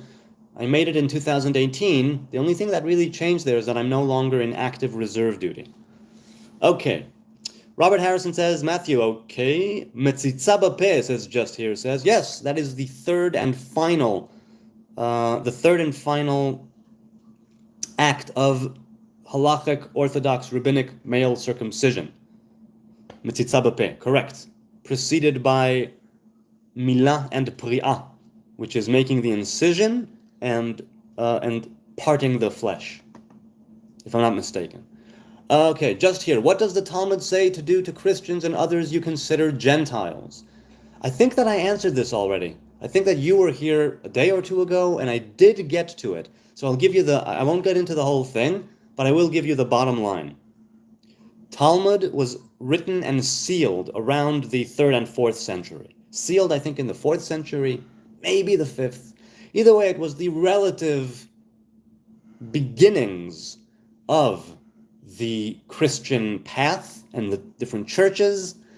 And, if I'm not mistaken, it was it Emperor Constantine that turned the empire Christian. They were still being persecuted at the time. Talmud was written down when it was not supposed to be written down. It was the result of great dire circumstances, horrible situations, terrible conditions, exile, war, destruction, bloodshed, that caused the sages to say, okay, up until now it's been oral.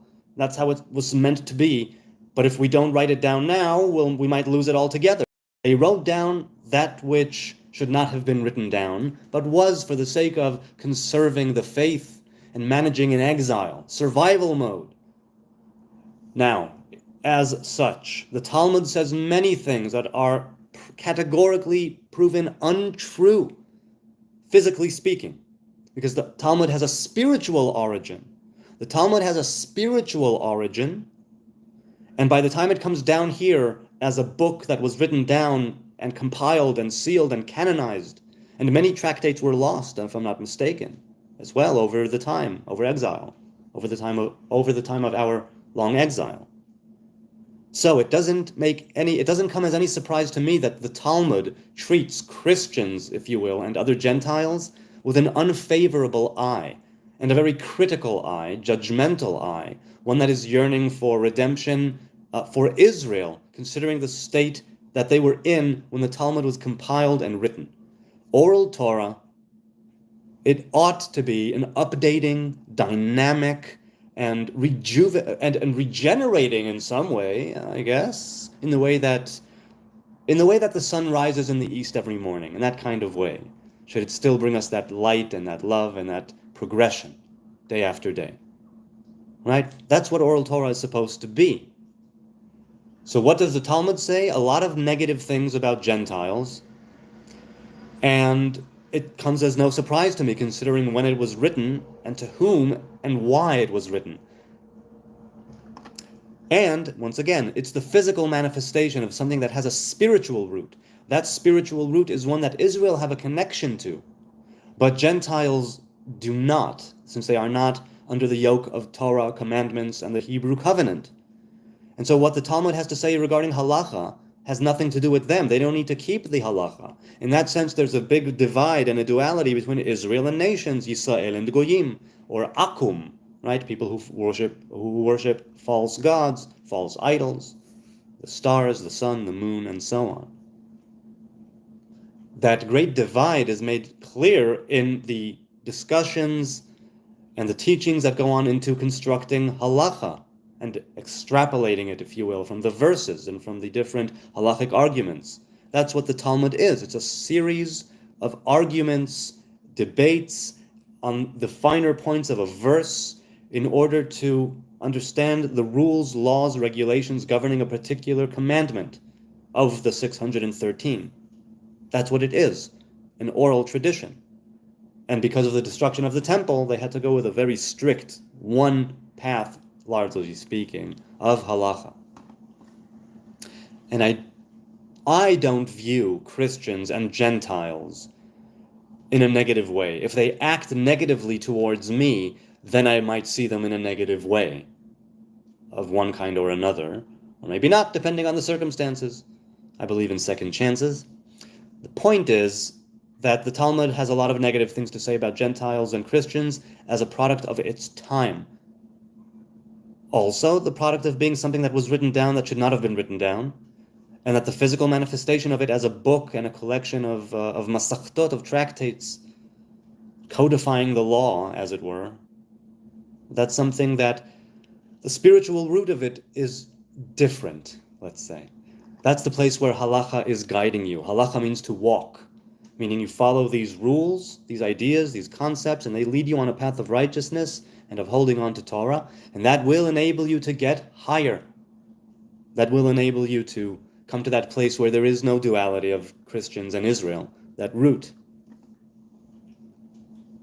The root of the Talmud that belongs to Israel, leading to a higher root that belongs to all of us. Do you know what I'm saying? All of us as human beings, created in the image of God.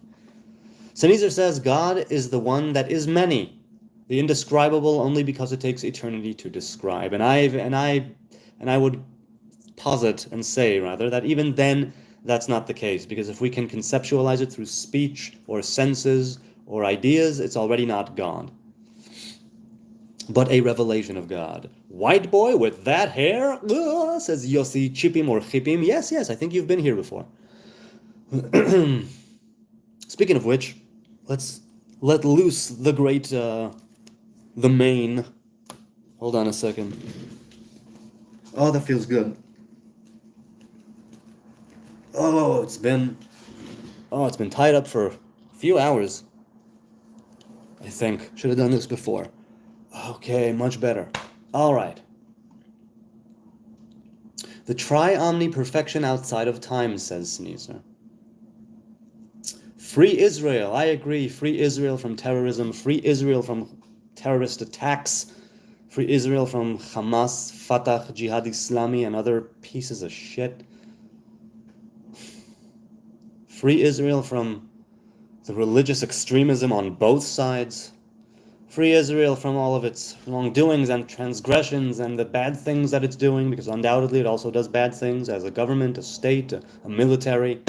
It's just the nature of the beast. But we can do less of that. And so may we be free of that and be free to make better choices.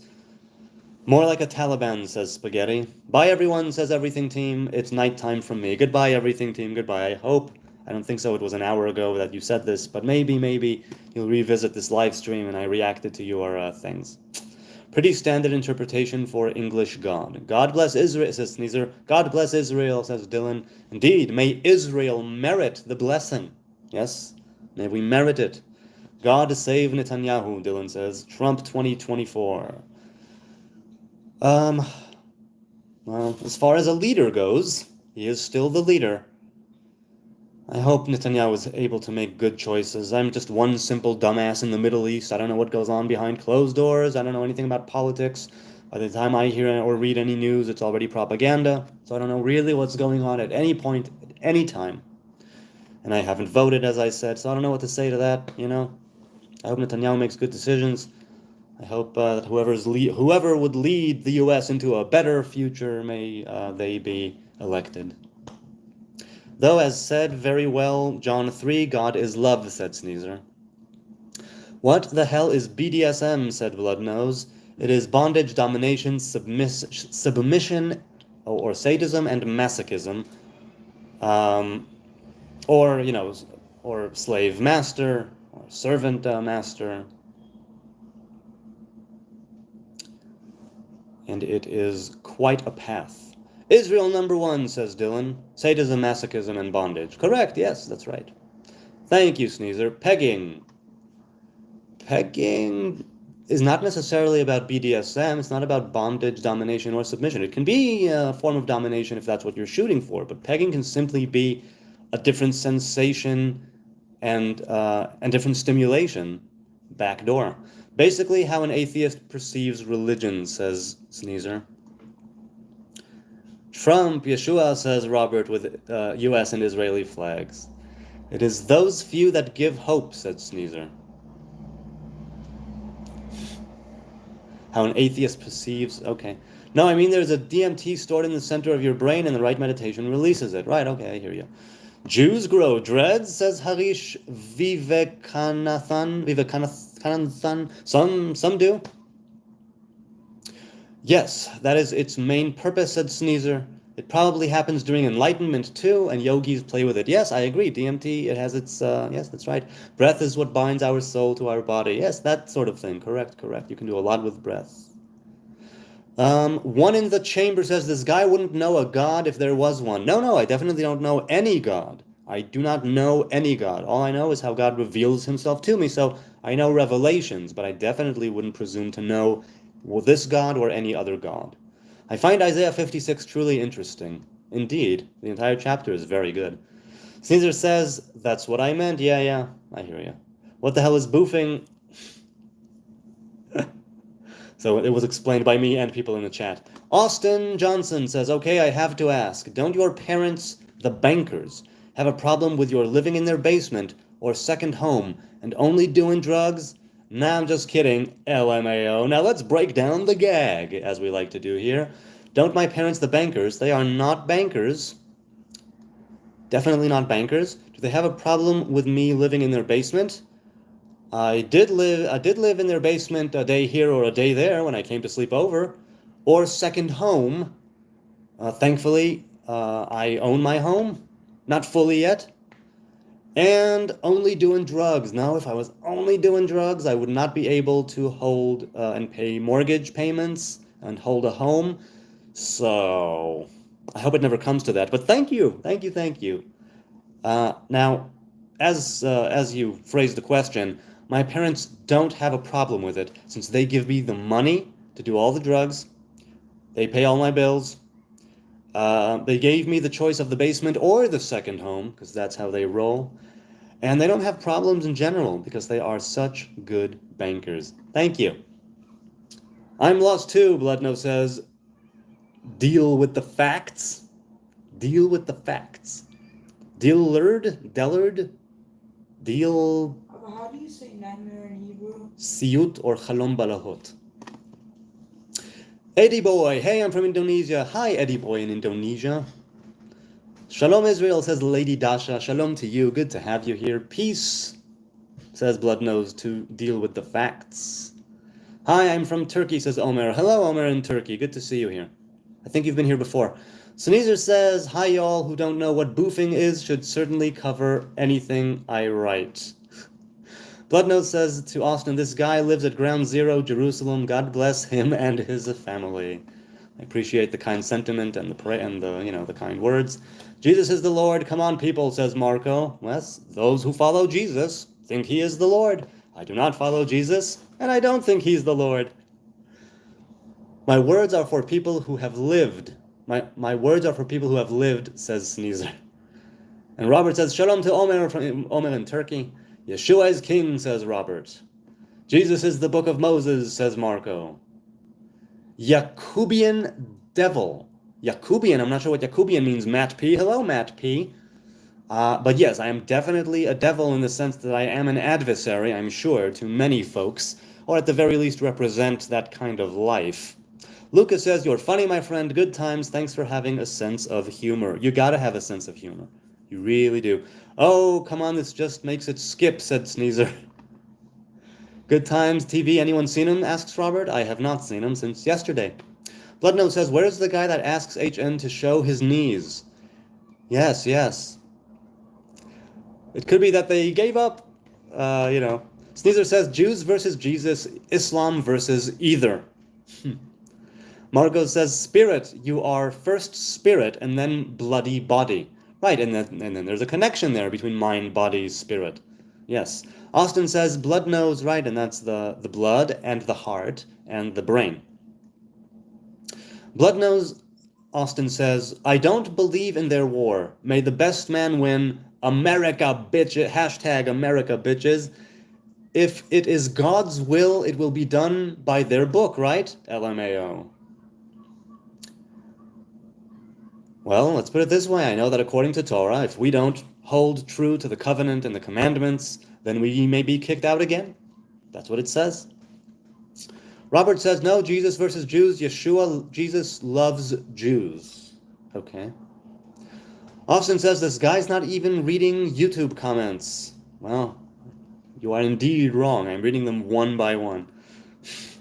Caesar says to Robert, "You don't want me to bring out the quotes on that."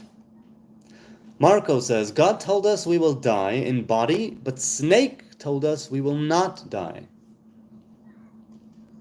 That's right. He also said, wait a minute, yes. No, that's right. He said, yeah, that's right. He said, "No, you won't." Demons, Marco says, egoist, even they obey God. Demons exist, even they obey God. It's true. The spiritual realms, you have the keepers of the halls and the messengers and the whatnot. You can call them angels and demons, if you will. The forces of good and evil in the spiritual planes. And they obey God in the sense of that's why they were created. They carry out the divine will in a way where they manifest as a bridge between the physical and the spiritual, just like we are with our image of God and our soul, if you will. They are as well, in the sense of that certain angels under certain circumstances can make themselves manifest here, right? Divine messengers can find themselves here. He reads every comment, just takes time. It's true. Sneezer says, once again, I don't know how I'm going to do it. I don't know how I will also address things as they show up and also attend to them and give them a proper answer if I can give it. I don't know how to do it in such a way where I'm able to give the time and place to the people in the chat and to the chat as it's coming in. Because, like I said, there were mods for a day, but when I found out that they can't pin a comment or a chat, then I just took it away. I took the moderation away. None of the people he's reading is even in the chat, Austin says. Marco says, "Jesus commanded demons. He pretty much overruled everything." What do you mean by Jesus commanded demons? Can you be more precise? Where do you see it? Sneezer says to Austin, "They were about an hour ago." Marco says, "Now if you don't use faith, and we don't because we doubt, we don't see fucking fruit." I mean, we're talking there about the fruit of the tree of life, I'm assuming. Right, so this is exactly an hour ago. The timestamp says 10:16. And it says 10:16, and it's been an hour. It's now 11:14 here in Jerusalem, in Israel. And what a lovely day it is. And while I'm on that, it's been just 2 hours and 10 minutes since I started broadcasting, and I thank you. I'm not done, but I thank you, each and every one of you, those watching now, those watching later. The comments, the subs, the likes, the views, the upvotes, the downvotes, the trolls, the insults, the name-calling, the wisdom, the gems, the good pieces of merit and utility and goodness. I love every single facet of this live stream and of what it is bringing into my life. And I love it that you're here on this journey with me. As for seeing fruit, I I like seeing the fruit of this live stream as it is manifesting here and now. That's why I go live, and that's why I read the comments, and because I love the way that it's happening here organically. I do. Robert says to Sneezer, brother, I truly don't see how anyone can say Yeshua, Jesus, hates Jews. He is one. Plus, he said, give me blood to the Jew first, and also to the Greek. Some people who follow him may have, but he, oh, and that's cut off. Sneezer says to Austin, stick around an hour and you'll see he'll read that. And I did, very much so, in an hour. User says, go and flex your arm. I'm thinking it's okay as it is, but I appreciate that. Austin says, WTF is an hour behind. I'm not sticking around for him to get to my comment. Hamas is sure to get to him before he gets to my comment. Well, you were wrong. Here I am. Meanwhile, bullet pierces my head. Sniper right across the way. Sneezer says to Robert, not hates, but has been very patient a very, very long time. Yes, he loves them, but not for being so stubborn. Right, he loves Jews, but yes, I understand what you mean. Marco says, my intellect is strong and my faith is also present. Good, you need to have both. They keep you from being a jackass. Right, if you have the faith and you have the intellect, good for you. Not funny, Austin. May the best man win, Austin says. Sneezer says to Austin, LOL, it's fun in watching for Palestinians. Yo, what up, Weird Al, says Jordan S. Oh, man. Thank you for the compliment, but I am not Weird Al. Marco says, calling yourself God. What? I don't know if you were referring to me, but I definitely never have I ever called myself God. I'm assuming, what is this, Greek? I think it looks like, no, is it Ukrainian, Russian? I'm not sure, but let's translate this quickly. I don't know what it is, but we'll find out. Translation. Yes, it is Greek. Let's see what it says. Cute. Thank you, I appreciate that. Lucas says, 2 old Jewish women are eating at a restaurant. One says, the food here is terrible. The other responds, yeah, and the portions are so small. Man, that's Annie Hall right there. Ay. Woody Allen. Yeah. Such small portions, too. Robert Harrison said to Sneezer, okay, I can agree with that, Achi. He loves them and is patient, but doesn't love the stubbornness. Yeah, I know that I have a very stiff neck. I know that in some things I'm willfully blind, willfully ignorant. I turn a blind eye to things that I should not do, and I should contend with certain things in my life and places where I could do better. And it's, I have my stubbornness that is negative, and I hope that I will be able, personally, right, to circumcise my heart and circumcise my stiff neck, as it were, and break the bondage of the stubbornness with love, understanding, and kindness for myself, for my own egocentric reasons, first of all, and that I will be able to invite and manifest and explore more of the goodness that I could bring into existence when I finally get my act together on certain things. Sneezer says to Robert, while loving them, he frequently calls them whores and betrayers. You slag in Palestine, Sneezer, user GER says. Sneezer replies, yes, I support Palestinian right to exist more than Israelis. Well, have a right to exist for both of us. Daniel Golf GTI says, Bist Jew Jesus? I'm assuming he's asking, are you Jesus? No, I am not, but supposedly we both came from the kingdom of Judah. Robert Harrison said to Sneezer, he can be the only one to say that because he is the only one that will die for them. Okay. Marco says, yes. Sneezer said, but that is not to say I hate Jews. I want them to accept God's divine love, Jesus, parenthetical. I understand your point of view, Sneezer, right? Again, you're here, you're a Christian, you're sharing that good news, and it frustrates you when someone like me says, nah, I'm good without Jesus. I understand. As I thought, silence, says user GER. Austin says, if there is no absolute, then God can't exist. As an atheist, I ask of you this, who created God? Where did God come from? No, the only absolute, let's put it this way. The world is how I perceive it. With my senses, with my body, with my mental or spiritual capacities. At any given moment, at any given time, I'm under constraints and parameters, physical and spiritual alike.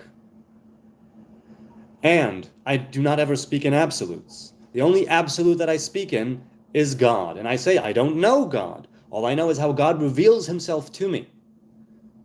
And so I don't know truly an absolute. So who created God? Because of that, I don't know. I don't believe in that absolute. Where did God come from?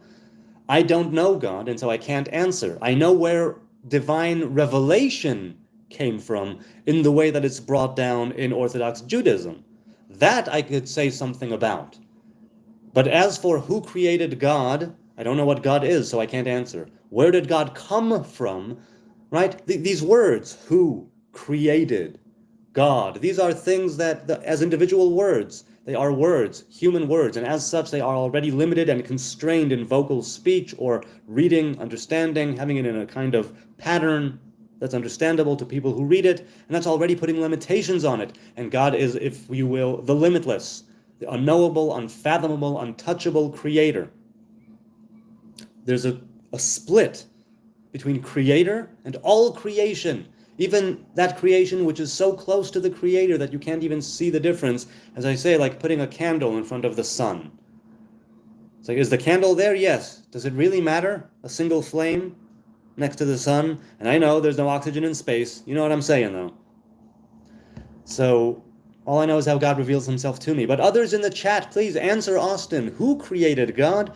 Where did God come from? Now, as for organized religion, that is created by people for people, channeling the divine will, channeling the divine energy, channeling the divine revelation in such a way that a community, a group, a collective, a nation will be able to follow its path to their own higher calling.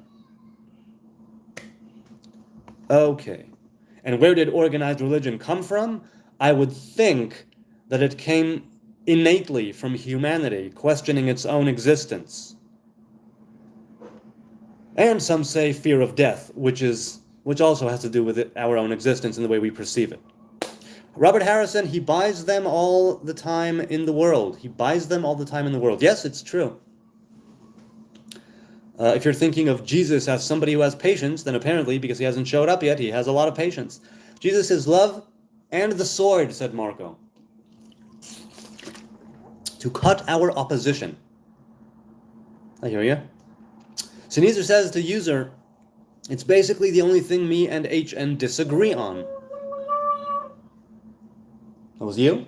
That was Pinky? Why would that be me? Hi, Pinky. Did she wake up from a dream just now? Was she asleep? Okay. What? Ollie says, hi, Ollie. I'm God in human body, right? As far as I'm concerned, no. You are an image of God, or the potential image of God, eventual image of God, perhaps, but not God. No, there is no God incarnate. God has no body, nor form or shape of a body in the Hebrew tradition. Say, Ollie, please, please, please, please. Well, I did. It only took an hour and 2 minutes, but I did. What is bread's favorite number? 11. Shut up, says Marco. Even when we disagree, said Sneezer, we usually mostly agree. Right, you know what, this for me, this live stream, as I've said in the past, is about having that common ground, fleshing out things in a way where we can start agreeing on certain things. Power through going to hairdressers, says Marco. Not sure what you mean, but okay. Free Palestine, says Mohammed, says Hamid Musawi. I agree. Thank you, Hamid, for supporting Israel and its just war. Free Palestine from Hamas. Free the people of Gaza from tyranny and oppression, religious extremism, terrorism, jihad. Free them. Free the people of the West Bank as well from the very same things, from all of the tyranny and the oppression of their own brothers and sisters who steal their money and spit all over them and piss all over them and don't give them enough, let's put it that way. And may we be able to win this war and dictate terms of peace. Free Palestine from the land, says Marco. I can only plant seeds, God blooms them, said Sneezer. A good way of putting it, yes. Hey, Good Times TV is in the house. Fakestein, he says. Yeah, but you know what? Over the course of time, because people in Israel and politicians, organizations began referring to this group of people as Palestinians, then now it's become like a fact. And even though its origins are the people in the land existed throughout the span of history in the land. Yes. But again, Palestinians? No. That's not Palestinians. The British Mandate of Palestine. So they do have a claim to the land in that sense, but everything stemming from that in the way that it's that the people in Israel are thieves and land grabbers and that whole thing. I agree that the people who are here, they have certain names, just like we do, that we came from different places back to the land. They too, they can claim we were here thousands of years ago, we came back, but I'm Al-Masri, right? That's my last name, which means of Egypt. In the same way that that we have corresponding Hebrew last names, or Hurwitz, right, which was a village in the Czech Kingdom. War, says Austin Johnson. Land changes, grasshopper, said Sneezer. Welcome in, Good Times TV, we missed you, says Bloodnose. אבל ציינתי מת או חובה. Imumi. מת או חובה. What is that? Well, that's okay. Technically, says Sneezer, by that logic, Israel belongs to the Brontosaurus. Yeah, you know what? Dinosaurs roamed here forever and ever. Until they were wiped out, or something happened anyway. Look, if you're going to claim ownership of the land, you need to merit it. That's what I'm saying. If you're going to claim I'm chosen by God and God chose the land as inheritance, I say yes, that's what the Torah says. But I say the Torah says you also need to continuously keep that Torah. Merit staying in the land with your actions, with the way that you lead your life, or the land will kick you out. The land will not suffer people who won't keep its laws. Do you know what I'm saying? Now, like I said, right now we come from a very troubled and chaotic background and an exile, destruction and woe, and we are on the way now. It's still being built. That physical state of Israel, maybe later the physical kingdom of Israel with an anointed king on the throne, maybe a third temple, right? That will facilitate that divine revelation, that spiritual element that it's supposed to be imbued with. So right now, as I've said, we're in that turbulent time, that tumultuous period of time of trying to establish a physical presence in the world, in the state, right, of Israel, in the land of Israel, while navigating all of this and sometimes doing a real shit job at it, no doubt. Not that I have a viable alternative, I'm just saying sometimes people do bad things and make bad decisions and carry out bad deeds. I also say that I believe in the goodness of Israel more than I believe it is bad. Look, people, I'm God, says Marco, unfortunately, but just go with it. All right? Go for it. Let's go with it. Good Time says, you guys can all be my friend, and I will welcome you with my heart. You just have to leave Jesus alone and stop being an idol worshiper. I will respect you with the utmost respect. You are all bad, says Marco. That's quite a juxtaposition there. Good Times, you are no replacement for Jesus, says Sneezer. Did he claim he's a replacement? I'm God, what now, says Marco. Exactly, the question is, what now? Let's grant that proposition and say that you are God. Go for it. What are you going to do? You tell me. I don't know, God. Good Times TV, what's up, brother, says Robert. Caesar says to Marco, I'm willing to believe it. You already know my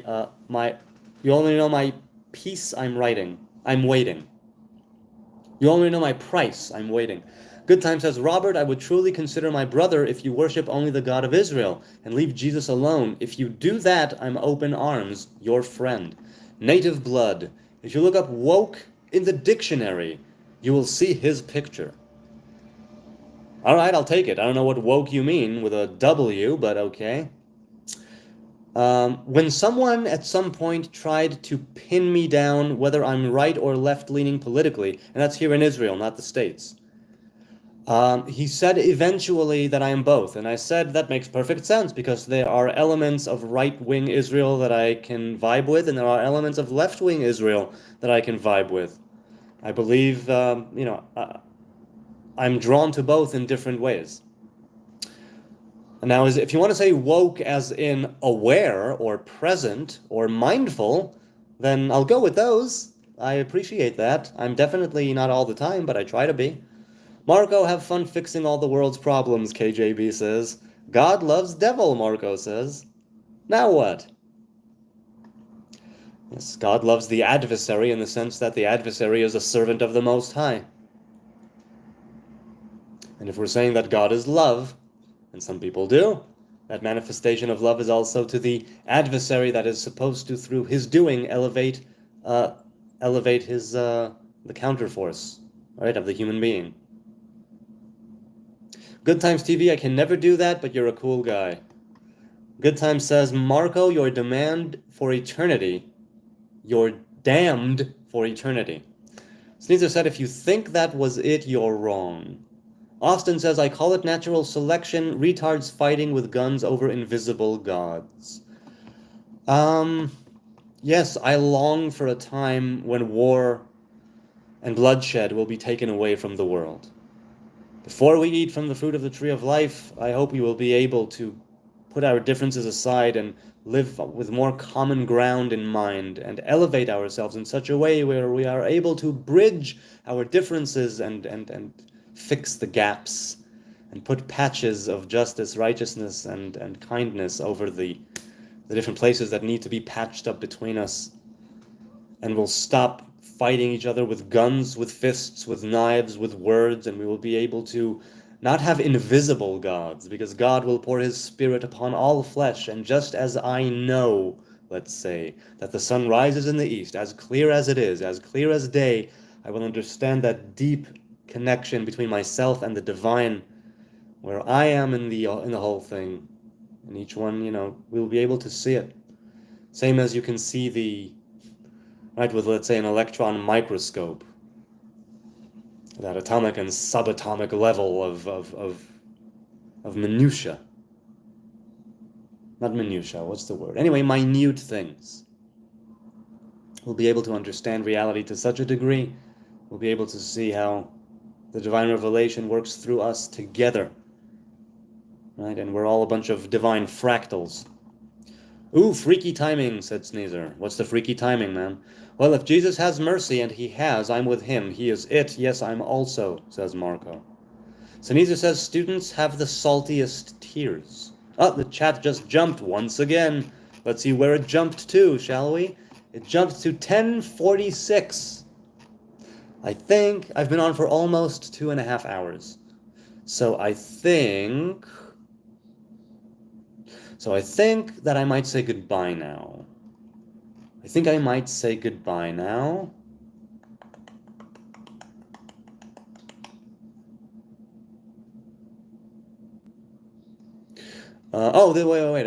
Hold on. I'm saying, Good Times ask, is he a Levi? Indeed, according to tradition. I am of Levi. Hold on a second. Okay, I'll just continue from where it jumped to right now. Sorry, people. Once again, it's cut off.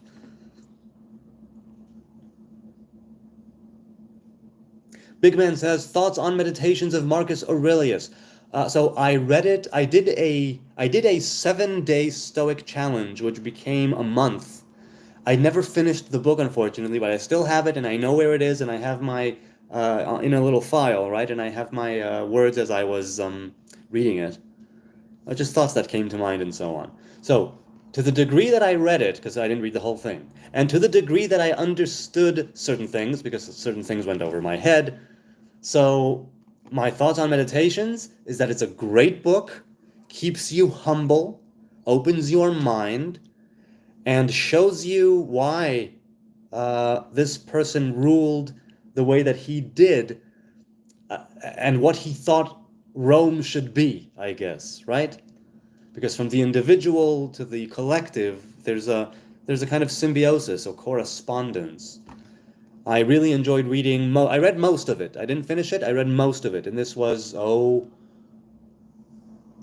or 10 months ago. And I haven't touched it since, unfortunately. But I enjoyed it. Rasol, hi Rasol. I don't like Minuteman, Jericho is better. I forget what that pertains to. Is it a military term? I forget. Good Times TV says, we were wrong, yeah, you were wrong, and you're wrong today, and you're still wrong. If you're not taking my advice to do some research, the one and only God of Israel, run to the show. I'm not understanding that, I'm sorry. If you're not taking my advice to do some research, the one and only God... Okay, so are you talking to one of the followers of Jesus in the chat? I'm not sure.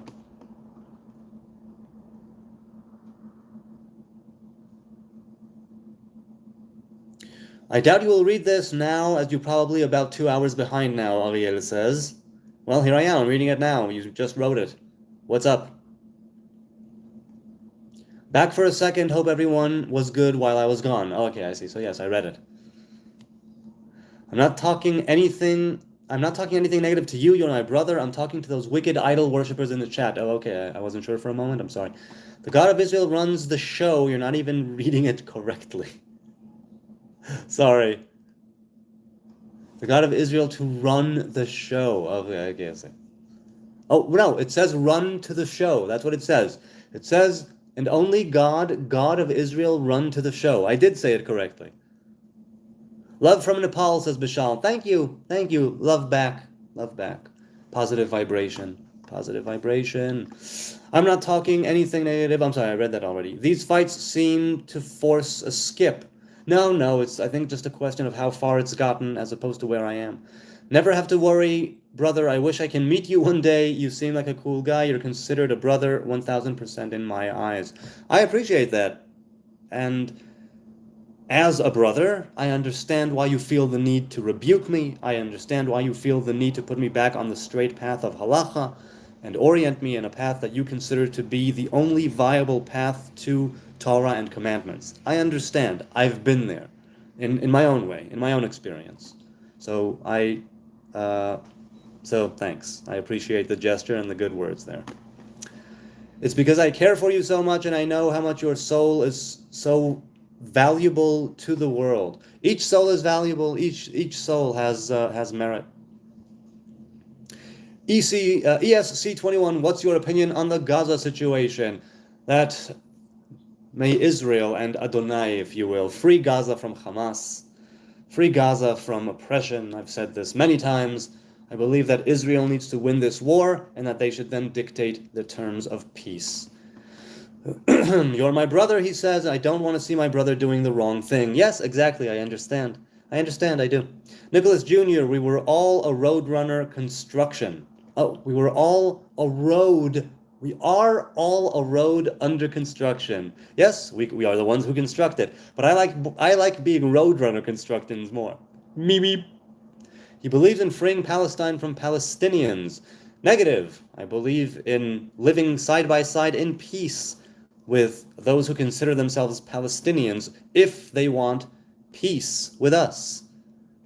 And I believe that in order to do that, we need to eradicate terrorism and religious extremism and radical use of force in the name of God from Hamas and Fatah and Jihad Islami, the different terrorist organizations here and far, for that matter.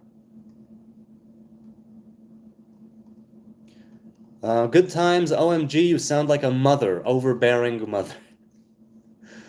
Ariel says, remember the dead white rabbit I told you about? Yes, it is in the same location where some car driver hit me while I was cycling. Managed to stay on the bike somehow, but he sped off at a light speed. Oh my God, I hate it. That happened twice in my life when I was cycling around Jerusalem. Twice, a car bumped a little bit into me. It was frightening. It was frightening, a little bit frightening. This is how Jewish people feel about other Jewish people, because we're more than just a religion. We're family. This is why we go nuts over one hostage. I agree, and even there, right? En podim shvuyim yoter mikedei dmehem. and podim, yeah, you know. But yeah, family, definitely family. So, Rasol, stone smoochers are watching you. By stone smoochers, you mean people who believe in crystals and in the lip crystal connection? Or are you talking about people who kiss the Western Wall, the Wailing Wall, Kotel Ma'aravi? Rudy says, you fucker, told you gonna sleep, still you effing around. You know it, Rudy, rude boy. Yeah! Sneezer says the good times just so long as they aren't gay, right? Yes, according to him, it's correct. Though I welcome my gay and lesbian brothers and sisters, far be it from me to tell them what to do. As a sexual attraction, orientation, I'm like, that is who you're attracted to. There's a lot of things around it. I'm not naive, but the elemental, this is who you're attracted to. Okay, be attracted to who you're attracted to. I'm not going to tell you what to do with your life. Free the promised land, go Jew, Marco says. Yes, but will it really be free? May it be free of war and bloodshed. May war and bloodshed be taken away, even right now at this very moment, Adonai. Please, we have gone through so much as a human species. May we be able to fix our ways in such a way that it will be channeling good, kind, honest, righteous, divine revelation that will be able to fix what's going on here through our own doing. Of course, if he's gay, he's not my brother, he says. Black stone. So which black stone? Oh, you're talking about the Kaaba. Talking about the Kaaba in Mecca. That's what I think. Why are you ignoring me? I'm not ESC 21. I read it and I responded. Good Time says, God is my father. It would hurt me if he was gay, and I will always to repent and be straight, and we will accept him. But as long as he's gay doing the sin, I will be upset. It's a free country. It's a free life to some degree. You pay a price, but it's free. You don't choose it in that sense. Lies de Bibel, Bruder, God bless Israel, Jesus is King. Hello, Lies or Lies? Hello. Why don't you go and ask Dawas? Dawas, Rasol? Who's Dawas? Good Time says it's not literal because every Jewish person is gay. Hurts my heart that they're gay because they're my brother. That's going to be eternally damned. So it's not literal because every Jewish person is gay. Hurts my heart that they're gay because they will be eternally damned. So you weep for their future good times. According to you, transgression in the homosexual act is such a transgression that they will be eternally damned. I tend to disagree with the eternal aspect of the damnation. I'm thinking it's more like purgatory. It's more like a tahara, right? It's more like a purgation process. Purification. And so it's not eternal damnation by any way, shape, or form, not even close. Also, there's a lot. If they are gay, then that's a sin according to, if they engage in homosexual activity, that's a sin according to Torah. Now, once again, let's all take this with a grain of hummus. I'm a sinner. I'm a transgressor. I'm wicked. I have my own malevolence. Now let's carry on. They go against the commandment that forbids that act. And now that there are no courts to find them guilty and punish them accordingly, let's say, according to the laws of written and oral Torah, that means that right now I need to take it as it is, without the courts. And it means that perhaps, as you say, God will cash him out, for the bad things in this life, in order for the good things to have their eternal merit, if you will, in the afterlife, or life after death, however you want to call it. Defo not a Jew, at best atheist, says Escape 21. What do you mean? I'm not sure what you mean, Escape 21. You don't have to call me a Jew, you can just call me dude, or man, or Jonathan. They will love that, says Marco. Love what? Where were we? I'm not sure. Good Times TV, Sneezer says, that's quite the hell you've chosen for yourself, to hate your father for being gay. Good Time says, literally, I don't wish them to die or anything like that. I want them to repent. It's going to hurt me that they're going to go to hell for it. Well, once again, my views on hell. We make our own hell and heaven here in the world. It's not an eternal thing by any means. Lies the Bible or Bible continues is German, and it means read the Bible, brother. Oh, okay, cool. Read the Bible, brother. It's probably they're going to come back, says Good Times, as another day, and they're going to have to fix it. They're going to keep coming back again until the end of time, and then they can't come back no more. What do you mean? What about reality that exceeds time and space? What about reality where there are higher dimensions, more spiritually inclined, let's say, in their manifestation, right? More spiritually perceived and less physical? So you tell me, the places that are beyond time and space, that have no right and wrong, left and right, up and down, top and bottom, strange and charmed. Sneezer says to Good Times TV, you want them to never be happy, be with the one they love. Sneezer, it proves that God allows and wants them, and that things have changed. Sneezer continues and says, your interpretation of the Torah no longer appropriate.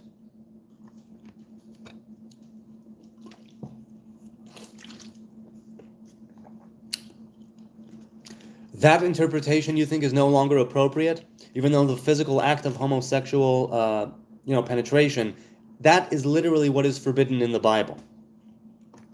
So again, I'm not talking about attraction. I'm not talking even about living together, or I'm talking about the fact that we need to be clear on that. And it is presented as an abomination. And you could hang that on a lot of different things. But once again, like I said, the prophets spoke of many things, and I don't think they've ever once spoken in what was canonized in the Bible on homosexual relationships or acts of penetration. So no longer appropriate, that's problematic because it's the real pshat. It's the real pshat. But I will say this, in the same way that, no, how shall I phrase this? I pick and choose everything from the Torah and I make no apologies. Okay? I'm a cherry picker. I'm a cafeteria man. I take what I want and I go with it. I have, I would suppose, my own interpretation. In my interpretation, those verses do exist. Same like there's a lot of evil in the Torah because it's written by humans for humans, and as such, right? Moses wrote the scroll and gave it to the people of Israel. Scrolls, plural. And as such, it's already something which is open to some interpretation. Now, there are ways of interpreting the Torah insofar as halacha is concerned, and 13 midot she'aTorah nidreshet, ways of interpreting and researching and learning the Torah. And then there's the way that Torah speaks to me through my existence, just me here right now, and it tells me that love is better than hate. It tells me that if I'm going to rebuke, I need to be absolutely sure that I will be able to say this rebuke with such a way and in such a manner that it will be properly received in the heart, mind, and soul, if you will, of the individual that whom I'm rebuking. And then I would do it with all due caution, sensitivity, and towards the benefit. And I can't make that promise, and I can't guarantee that in any way, shape, or form. That's why I don't rebuke. And that's why I don't tell people who are gay, don't be gay. The Torah says you shouldn't sleep with a man. Right? You shouldn't treat a man as you do a woman. It's an abomination. I choose consciously to say, yes, that verse exists. In the same way that we are in a post-Edenic fruit of knowledge of good and evil sort of world.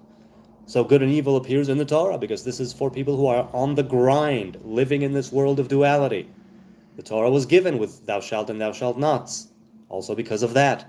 And so, yes, the Torah says that anal sex between two men is an abomination.